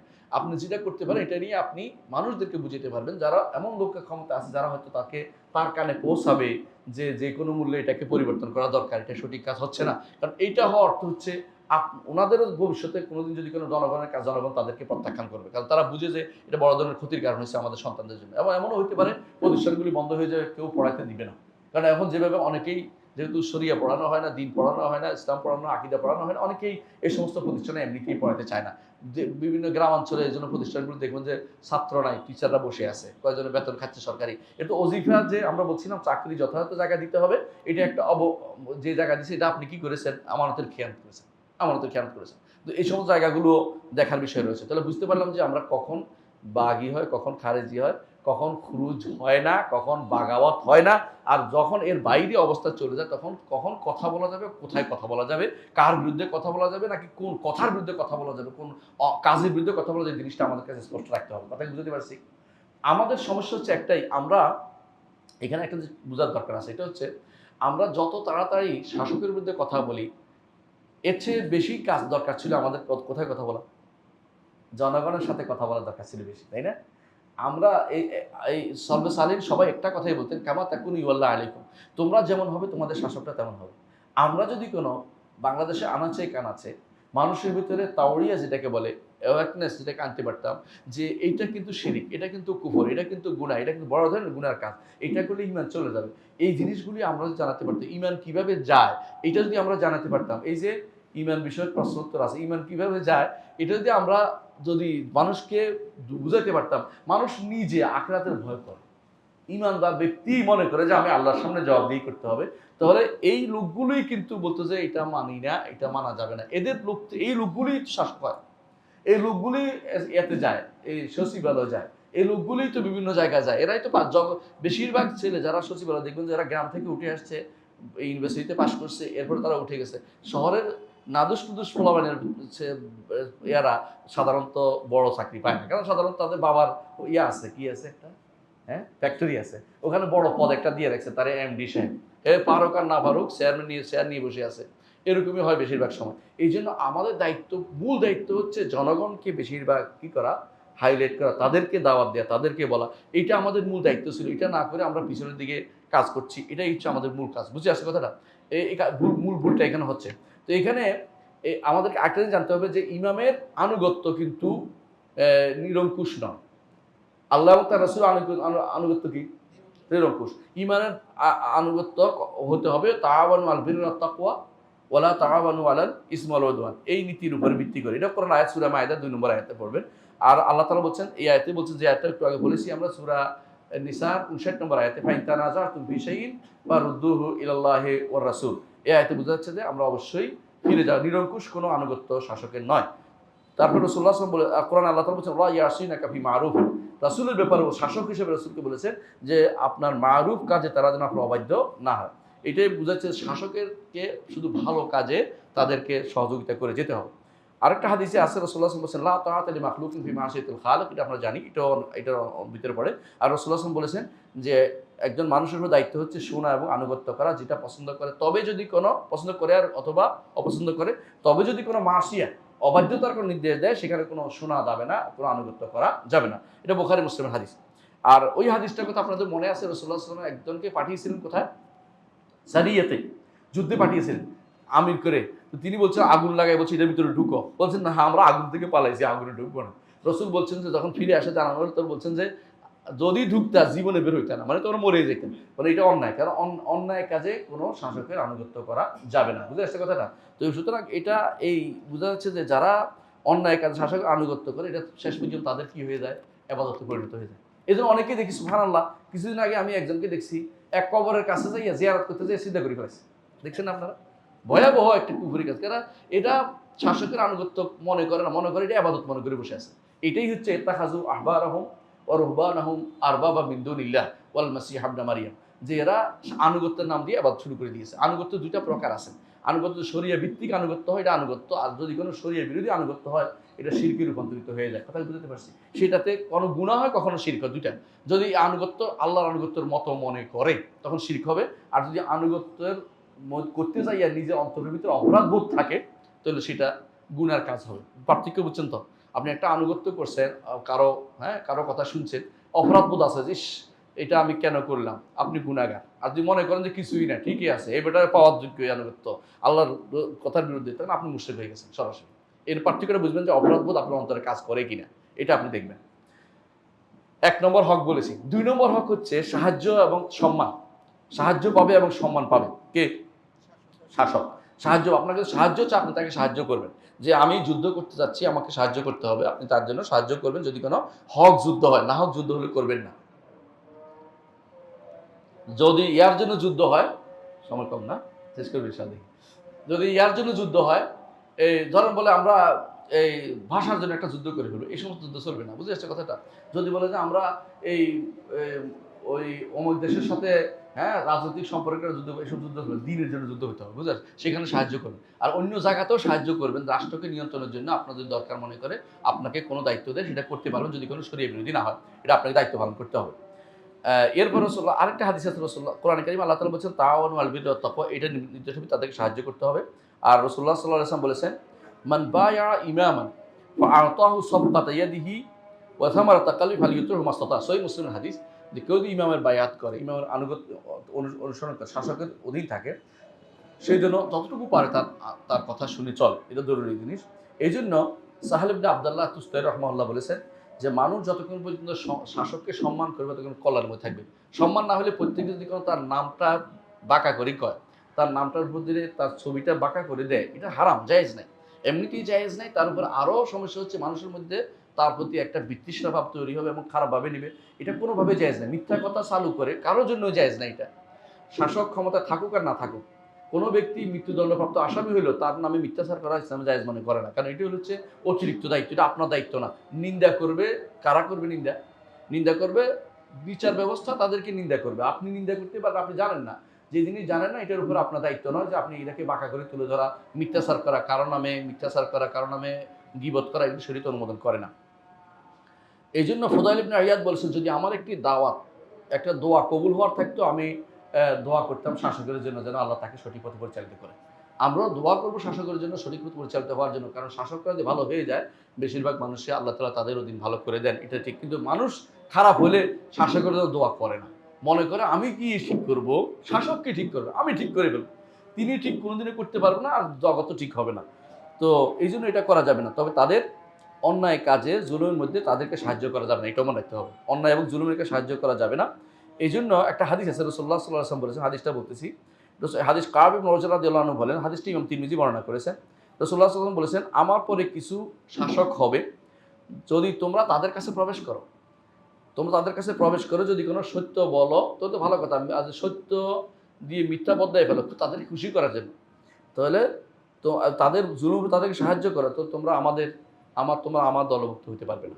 এবং আরও বলেছেন যে, এবং তোমরা আমার কাছে হাউদে আসবে না, ভয়াবহ। এই জন্য যারা শাসকের কাছে খুশি হইয়া বাদ ছিটাইলে, দেখেন না কত মানুষ চলে গেছে রমজানে, নাম বলতে চাই না, আমরা বুঝতে পারছেন, অনেকেই চলে গেছে, কিন্তু হক কথা কি বলতে পারছে? এই জন্য সমস্যা, হক কথা বলার মতো লোক থাকতে হবে। আপনি শাসকের কাছে যাওয়ার জন্য ব্যস্ত হয়ে পড়বেন না, ডাকলেও যাবেন না, আবু হানিফার মতো হওয়ার চেষ্টা করুন। আবু হানিফাকে আপনারা যতই বলেন, আবু হানিফা রহমতুল্লাহ এবারে সেরা ছিলেন, কোনোদিনই এবারে ছাড় দিব না। আবু হানিফা কেন, মালিক, শাফি, আহমদ সবাই এরকমই ছিলেন। যখন আহমদ ইবনে হাম্বলকে খলিফা, সর্বশেষ খলিফা যিনি মুতাওয়াক্কিল আল্লাহ, যখন আসছেন, সম্মানিত করলেন যে তার কথাই শোনা হবে, সব বাদ, এখন থেকে কেউ যদি কোনো বলে যে কোরআন মাখলুক, তাকে এই করা হবে সে করা হবে, কঠিন শাস্তির ব্যবস্থাপনা করলেন। তো আহমদ ইবনে হাম্বল বাইরে ছিলেন, তো আহমদ ইবনে হাম্বলকে তিনি চিঠি পাঠাইলেন, লোক পাঠাইলেন, আমার মা বলছে আপনাকে একটু রাজপ্রাসাদে আসতে, বলছেন আমি যাবো না।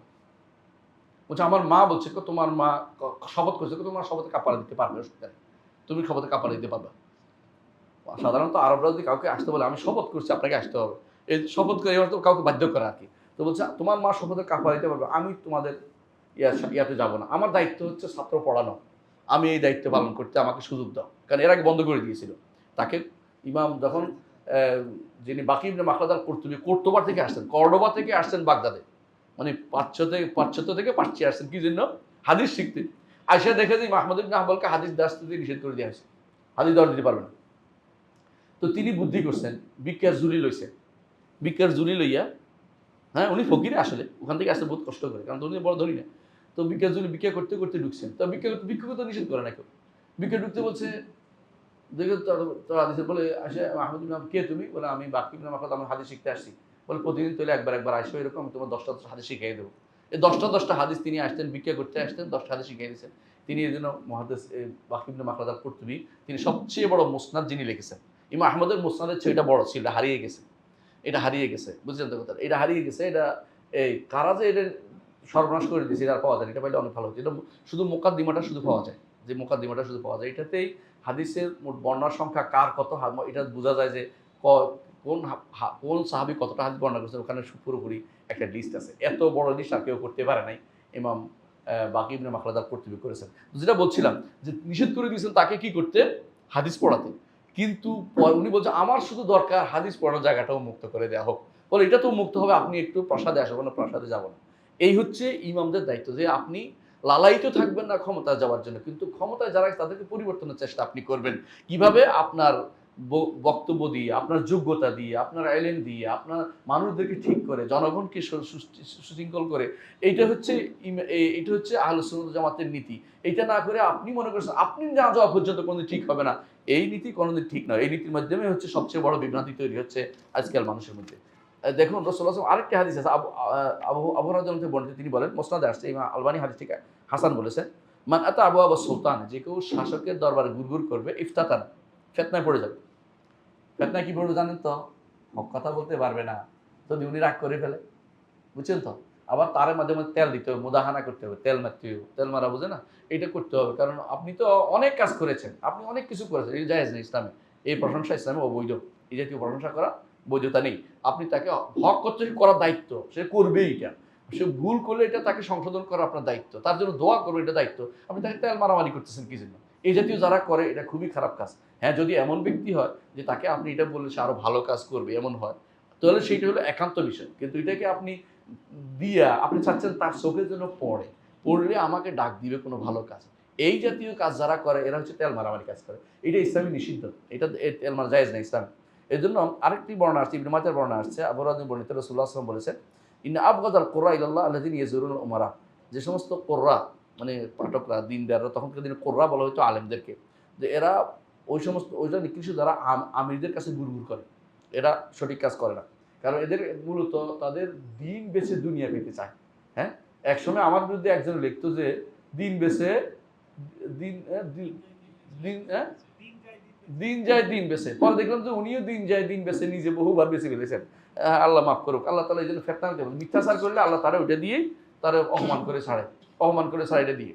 কারণ এরা মিথ্যুক, এরা মানুষকে অপমান করে আল্লাহ তাআলা তারা অপমান করে ছাড়ছে। এমন অপমান হয়েছে, এমন লাভ দিয়ে পড়ছে, এক গর্ত থেকে আরেক গর্ত, আগে ছিল হ্যাঁ খারেজি, পরে হয়েছে এমন জায়গায় গেছে, এটা হচ্ছে পড়া উল্টা, দিনও বুঝে না, দুনিয়াও বুঝে না, কিছু বুঝে না, এখানে বসে। তো হুযায়ফা ইবনে ইয়ামান রাদিয়াল্লাহু আনহু বলেছেন যে, আরেকটি বর্ণনা তিনি বলেছেন, সাবধান তোমরা কিন্তু ফিতনায় পড়িও না, ফিতনার জায়গায় যেও না। বলে ফিতনার জায়গা কোনটা? বলে আবওয়াবুল উমারা, শাসকদের দরজার মধ্যে দাঁড়িয়ে থাকা। আপনার দায়িত্ব তাদেরকে প্রশংসা করার জন্য তাদের কাছে দৌড়ে যাবেন না। কেন যাবেন? আপনার কাজ কি ওখানে? যদি বেঁধে না দেওয়া হয় আপনি যাবেন না। তাহলে আমার কাজ আছে, আমার অনেক কাজ আছে, আপনার কাজ আপনি করেন, আমার কাজ আমি করি। আমার যে দায়িত্ব আপনি দিচ্ছেন ওটা পালন করতে পারি কিনা দেখেন। আমার দায়িত্ব হচ্ছে পড়ানো, কথার কথা আমি তুলে করতেছি, আপনি আমাকে ওখানে নেওয়ার জন্য ব্যস্ত হবেন কেন? কিন্তু কিছু মানুষের কাজে হলো সারাদিন কেবল কিভাবে তার চক্ষু পড়া যায়। কেউ কিছুক্ষণ পরে একটা কি ফেসবুকে একটা স্ট্যাটাস ছাড়ে, অমুক দিন আমি মিছিল করছিলাম আপনার পক্ষে, অমুক দিন আমি এই করছিলাম। আমি দেখি মাঝে মধ্যে হাসি দেখি, পাগলও বুঝে দেখি জন্য করছে, কিন্তু তিনি বুঝেন না যে তিনি কত অন্ধকারের মধ্যে আছেন। পাগলও বুঝবে যে এটা কি জন্য করছে, সবাই বুঝতে পারে, কিন্তু উনি বুঝেন না কেন? উনি বলছেন ওনার নেতাও এরকমই হবেন, যিনি এটা বুঝে খুশি হয়ে যাবেন যে উনি এটা করছিলেন। নাউজুবিল্লাহ। এই জন্য 3 নম্বর দায়িত্ব কটা গেল, 2 নম্বর গেল, তাই না? 1 নম্বর কি বলছি? সামরাত্তা আদমুল খুরুজ, দুইটা। 2 নম্বর হচ্ছে 2 নম্বর হচ্ছে সাহায্য এবং সম্মান করতে হবে। 3 নম্বর হচ্ছে মুনাসাহা, নসিহত করতে হবে। আপনি 3 নম্বর নসিহত করতে হবে। এই নসিহত কখনো প্রকাশ্যে হয় না। ইমাম ইবনে রাজব আল হাম্বলী রাহমাতুল্লাহ একটা কিতাব আছে, আল ফারকু বাইনান নাসিহাতি ওয়াত তা'গীর, অপমান করা আর নসিহত মধ্যে পার্থক্য কি, এটা একটা বই লিখছে উনি। মানে মানুষদেরকে যে আপনি আমি যদি বলি এই বেটা তোর এই টুপিটা কেমনে এই উল্টোপাল্টা করে পরে ইত্যাদি, তাহলে অপমান করা হলো। আর যদি টুপিটা খারাপ দেখতে থাকে বলে তুমি টুপিটা একটু ধুইতে পারো না, তাহলে ভালো হয়ে যায় কাজটা। আর যদি টুপিটা যদি ময়লা হয়, আমি যে সামনাসামনি সবার সামনে বলি, এটা কি নসিহত হলো? তো অপমান করা হলো। তো এই জন্য শাসককে অপমান করার তার সম্মান বিরোধী কাজটা করছি আমি। এই জন্য শাসককে এই জন্য নসিহতের ব্যাপারটা হচ্ছে কখনো আলানিয়া হবে না, কখনো হবে না এটা। তো কি করা হবে? তার সামনে যদি আপনি বলতে পারেন তাকে বলবেন। এটা হাদিস যেভাবে আসছে যে উত্তম জিহাদ হচ্ছে তার সামনে বলা, যদিও হাদিসটা দুর্বল, সত্যিকার অর্থে দুর্বল এটা, কিন্তু যে আফদালুল জিহাদ কালিমাতু হাক্কিন ইনদা সুলতান, যে হাদিসটা দুর্বল। কিন্তু এর বাইরে হক কথা বলা কিন্তু হাদিস আছে। কারণ আবু সাঈদ খুদরি রাদিয়াল্লাহু আনহু তিনি একবার তিনি এই বসা ছিলেন, এক ব্যক্তি হাজ্জাজের বিরুদ্ধে দাঁড়িয়ে বলছে যে আপনার জন্য কি জুমার আগে খুতবা, আপনি জুমার ঈদের আগে খুতবা আপনি ঈদের পরে নিয়ে গেছেন, ঈদের আগে নিয়ে আসছেন খুতবাটাকে, ঈদের পরে খুতবা এটা আগে নিয়ে আসছেন কেন? বলছে মানুষ আমাদের বসে থাকে না, মানুষ বসে থাকে না, মানে বুঝছে তো ঘটনা, তারা মানুষ মানুষ সালাত করে দৌড়তে, ইনি খুতবা দিতেই আছে ঈদের নামাজ তো দুপুর বানাই করছে। তো এই জন্য খেপে গেছে ওমর, তখন দাঁড়িয়ে বললেন যে এই ব্যক্তি তার হক কথা আদায় করেছে। এই আবু সাইদ খুদরি রাদিয়াল্লাহু আনহু বললেন, বোঝা গেল যে যদি আপনি বলতে পারেন শাসককে সামনে তুলে বলতে পারবেন, না হলে আপনি এভাবে মিম্বরের উপরে সরাসরি বলতে পারবেন না। ওই ব্যক্তি বলতে পারবে, পার্থক্য সেখানে, ওই ব্যক্তি বলতে পারবে যে ব্যক্তির কথা শুনে সে, কারণ সাহাবীদের কথার বিরুদ্ধে তারা কথা বলতো না, কারা? তাবেঈরা, বুঝছেন তো? হাজ্জাজ ইবনে ইউসুফ সাহাবী না, তাবেঈ। তো তাবেঈ সাহাবীদের সময়ে এমন মর্যাদাপূর্ণ সাহাবীরা ছিল, তাদের বিরুদ্ধে কোনো কথা তারা বলতো না। এমনকি একবার আনাস ইবনে মালিক রাদিয়াল্লাহু আনহুর বিরুদ্ধে একজনের কথা বলছে, তিনি আনাস ইবনে মালিক খলিফার কাছে চিঠি লিখছে, খলিফা তাকে বলছে আমার এই চিঠি পাওয়ার পরে তুমি যে এর কাছে মাপ চাইবে, খলিফার মানে সাহাবীদের বিরুদ্ধে। সাহাবীরা এই জন্য এমন একটা পদক্ষেপ নিয়ে তাদেরকে একটা আলাদা মর্যাদা আল্লাহ তাআলা দিয়েছেন। এই জন্য আপনি এটাকে ব্যবহার করবেন না, এই যে সুযোগটা ব্যবহার করে আপনি কোনো লাভ করতে পারবেন না, বরং এটা দ্বারা আপনি ক্ষতিগ্রস্ত। কারণ তারা এমন একটা যুগ ছিল যে যুগে তারা সাহাবীদের সম্মান করত। আপনাকে এই সম্মানটা করানো, আপনাকে কি করা হবে? সাইজ করে দেওয়া হবে। তো আপনি সাইজ করাচ্ছে, আপনি কি করা দরকার? আপনার দরকার হচ্ছে বেঁচে থেকে দাওয়াতের কাজটা বেশি বেশি করা, তাদেরকে পৌঁছানোর দায়িত্ব দেওয়া। আপনি ভুল হচ্ছে ভুলটা তুলে ধরা। এলজিবিটিকিউ যে কুফরি মতবাদ, এটা যে মানুষের দুনিয়া থেকে কাফের বানাই ফেলে মানুষদেরকে, এবং জগৎ নিঃশেষ হয়ে যাবে, আপনি এটার খারাপগুলি তুলে ধরেন, এটা কোনো না কোনোভাবে তাদের কাছে পৌঁছবে। এবং এটা যদি ব্যাপক করতে পারি আমরা আলোচনা অন্যান্য কুফরি, তাহলে এটা কিন্তু মানুষও খাবে না, এবং এটা তারাও বলবো যে এই আইন করে আমার কোনো লাভ নাই, এদেশের মানুষ এটা চায় না। সোজা কথা এটা।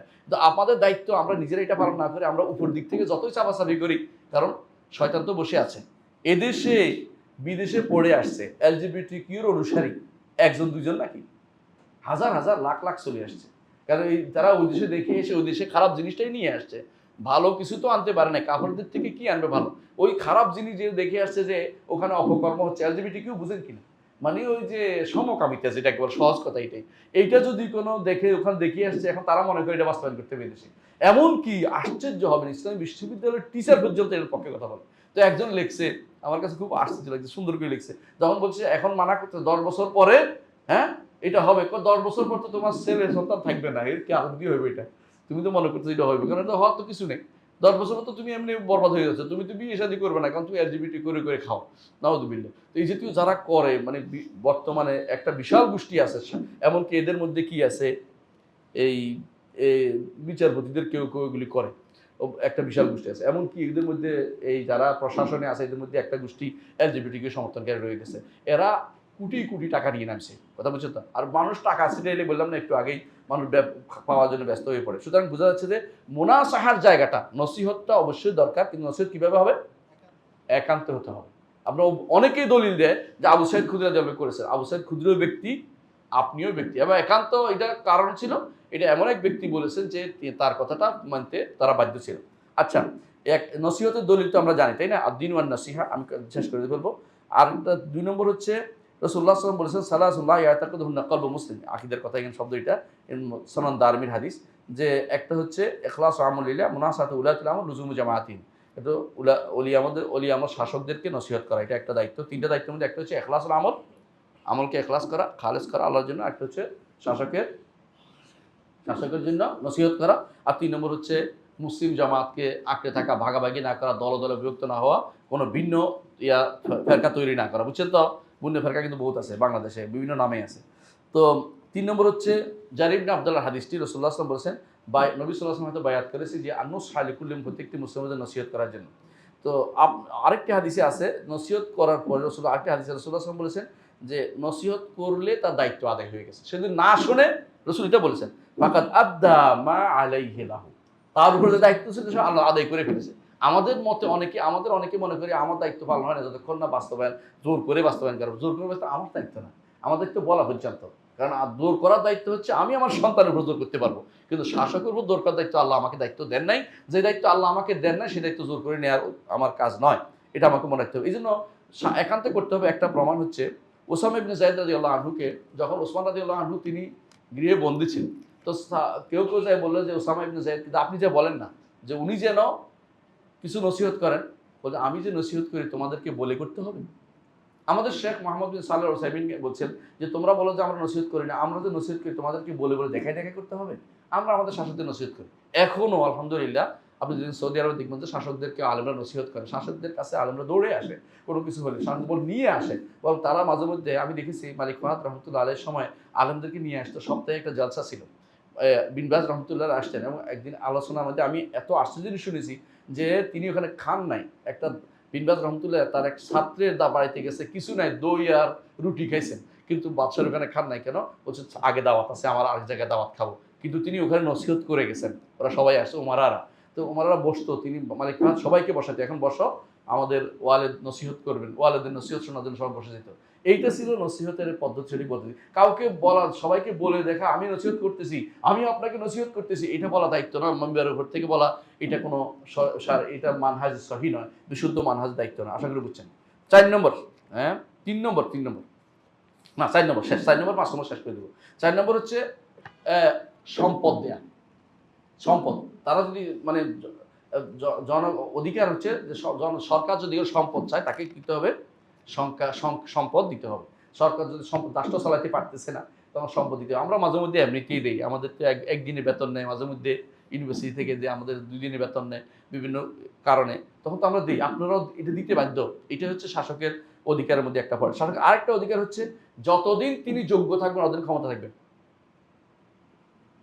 এটা করলে তো অনেকের মন খারাপ হয়ে যাবে, তাই না? কি 5 বছর গেল, হ্যাঁ আমি কব হব 5 বছর গেল গা, তারপর দেয় নাই, হ্যাঁ নির্বাচন দিল না। যোগ্যতার উপর নির্ভরশীল। আমি তাই বলে আমি কোনো ফেসিস্টের কথা বলতেছি না, যেটা এগুলো তো জালেম, এগুলি কোনো এর ভিতরে পড়ে না। কিন্তু যদি যোগ্য হয়, দিনদার হয়, শাসক হয়, সঠিক দিনদার শাসক হয়, তাহলে তার জন্য বদলানোর কোনো প্রশ্ন ইসলামে কোনোদিনই বলা হয়নি। ইসলামিক বদলাইতে কোনোদিন বলা হয় না যে 5 বছর আরেকদিন নিয়ে আসতে হবে, এটা বলে না। এই জন্য কোনো সংগঠনে যারা 5 বছরের দায়িত্বশীল, আমরা বলি যে কেন উনি যোগ্য হলে থাকতেই পারেন, সমস্যা কি? কিন্তু যদি অযোগ্য হয় অবশ্যই বাদ দিতে হবে। অযোগ্যতার বিভিন্ন ক্রাইটেরিয়া আছে। ক্রাইটেরিয়া বুঝেন তো? দাঁড়াইতেই পারেন না আপনি ইমাম, এরকমও আছে। তো এরকম বহুত মানুষ আছে যারা ক্ষতি হয়ে দাঁড়াইছে না, দাঁড়াইতে পারে। আপনারা রাগ করেন না, আবার বাস্তবতা এটা।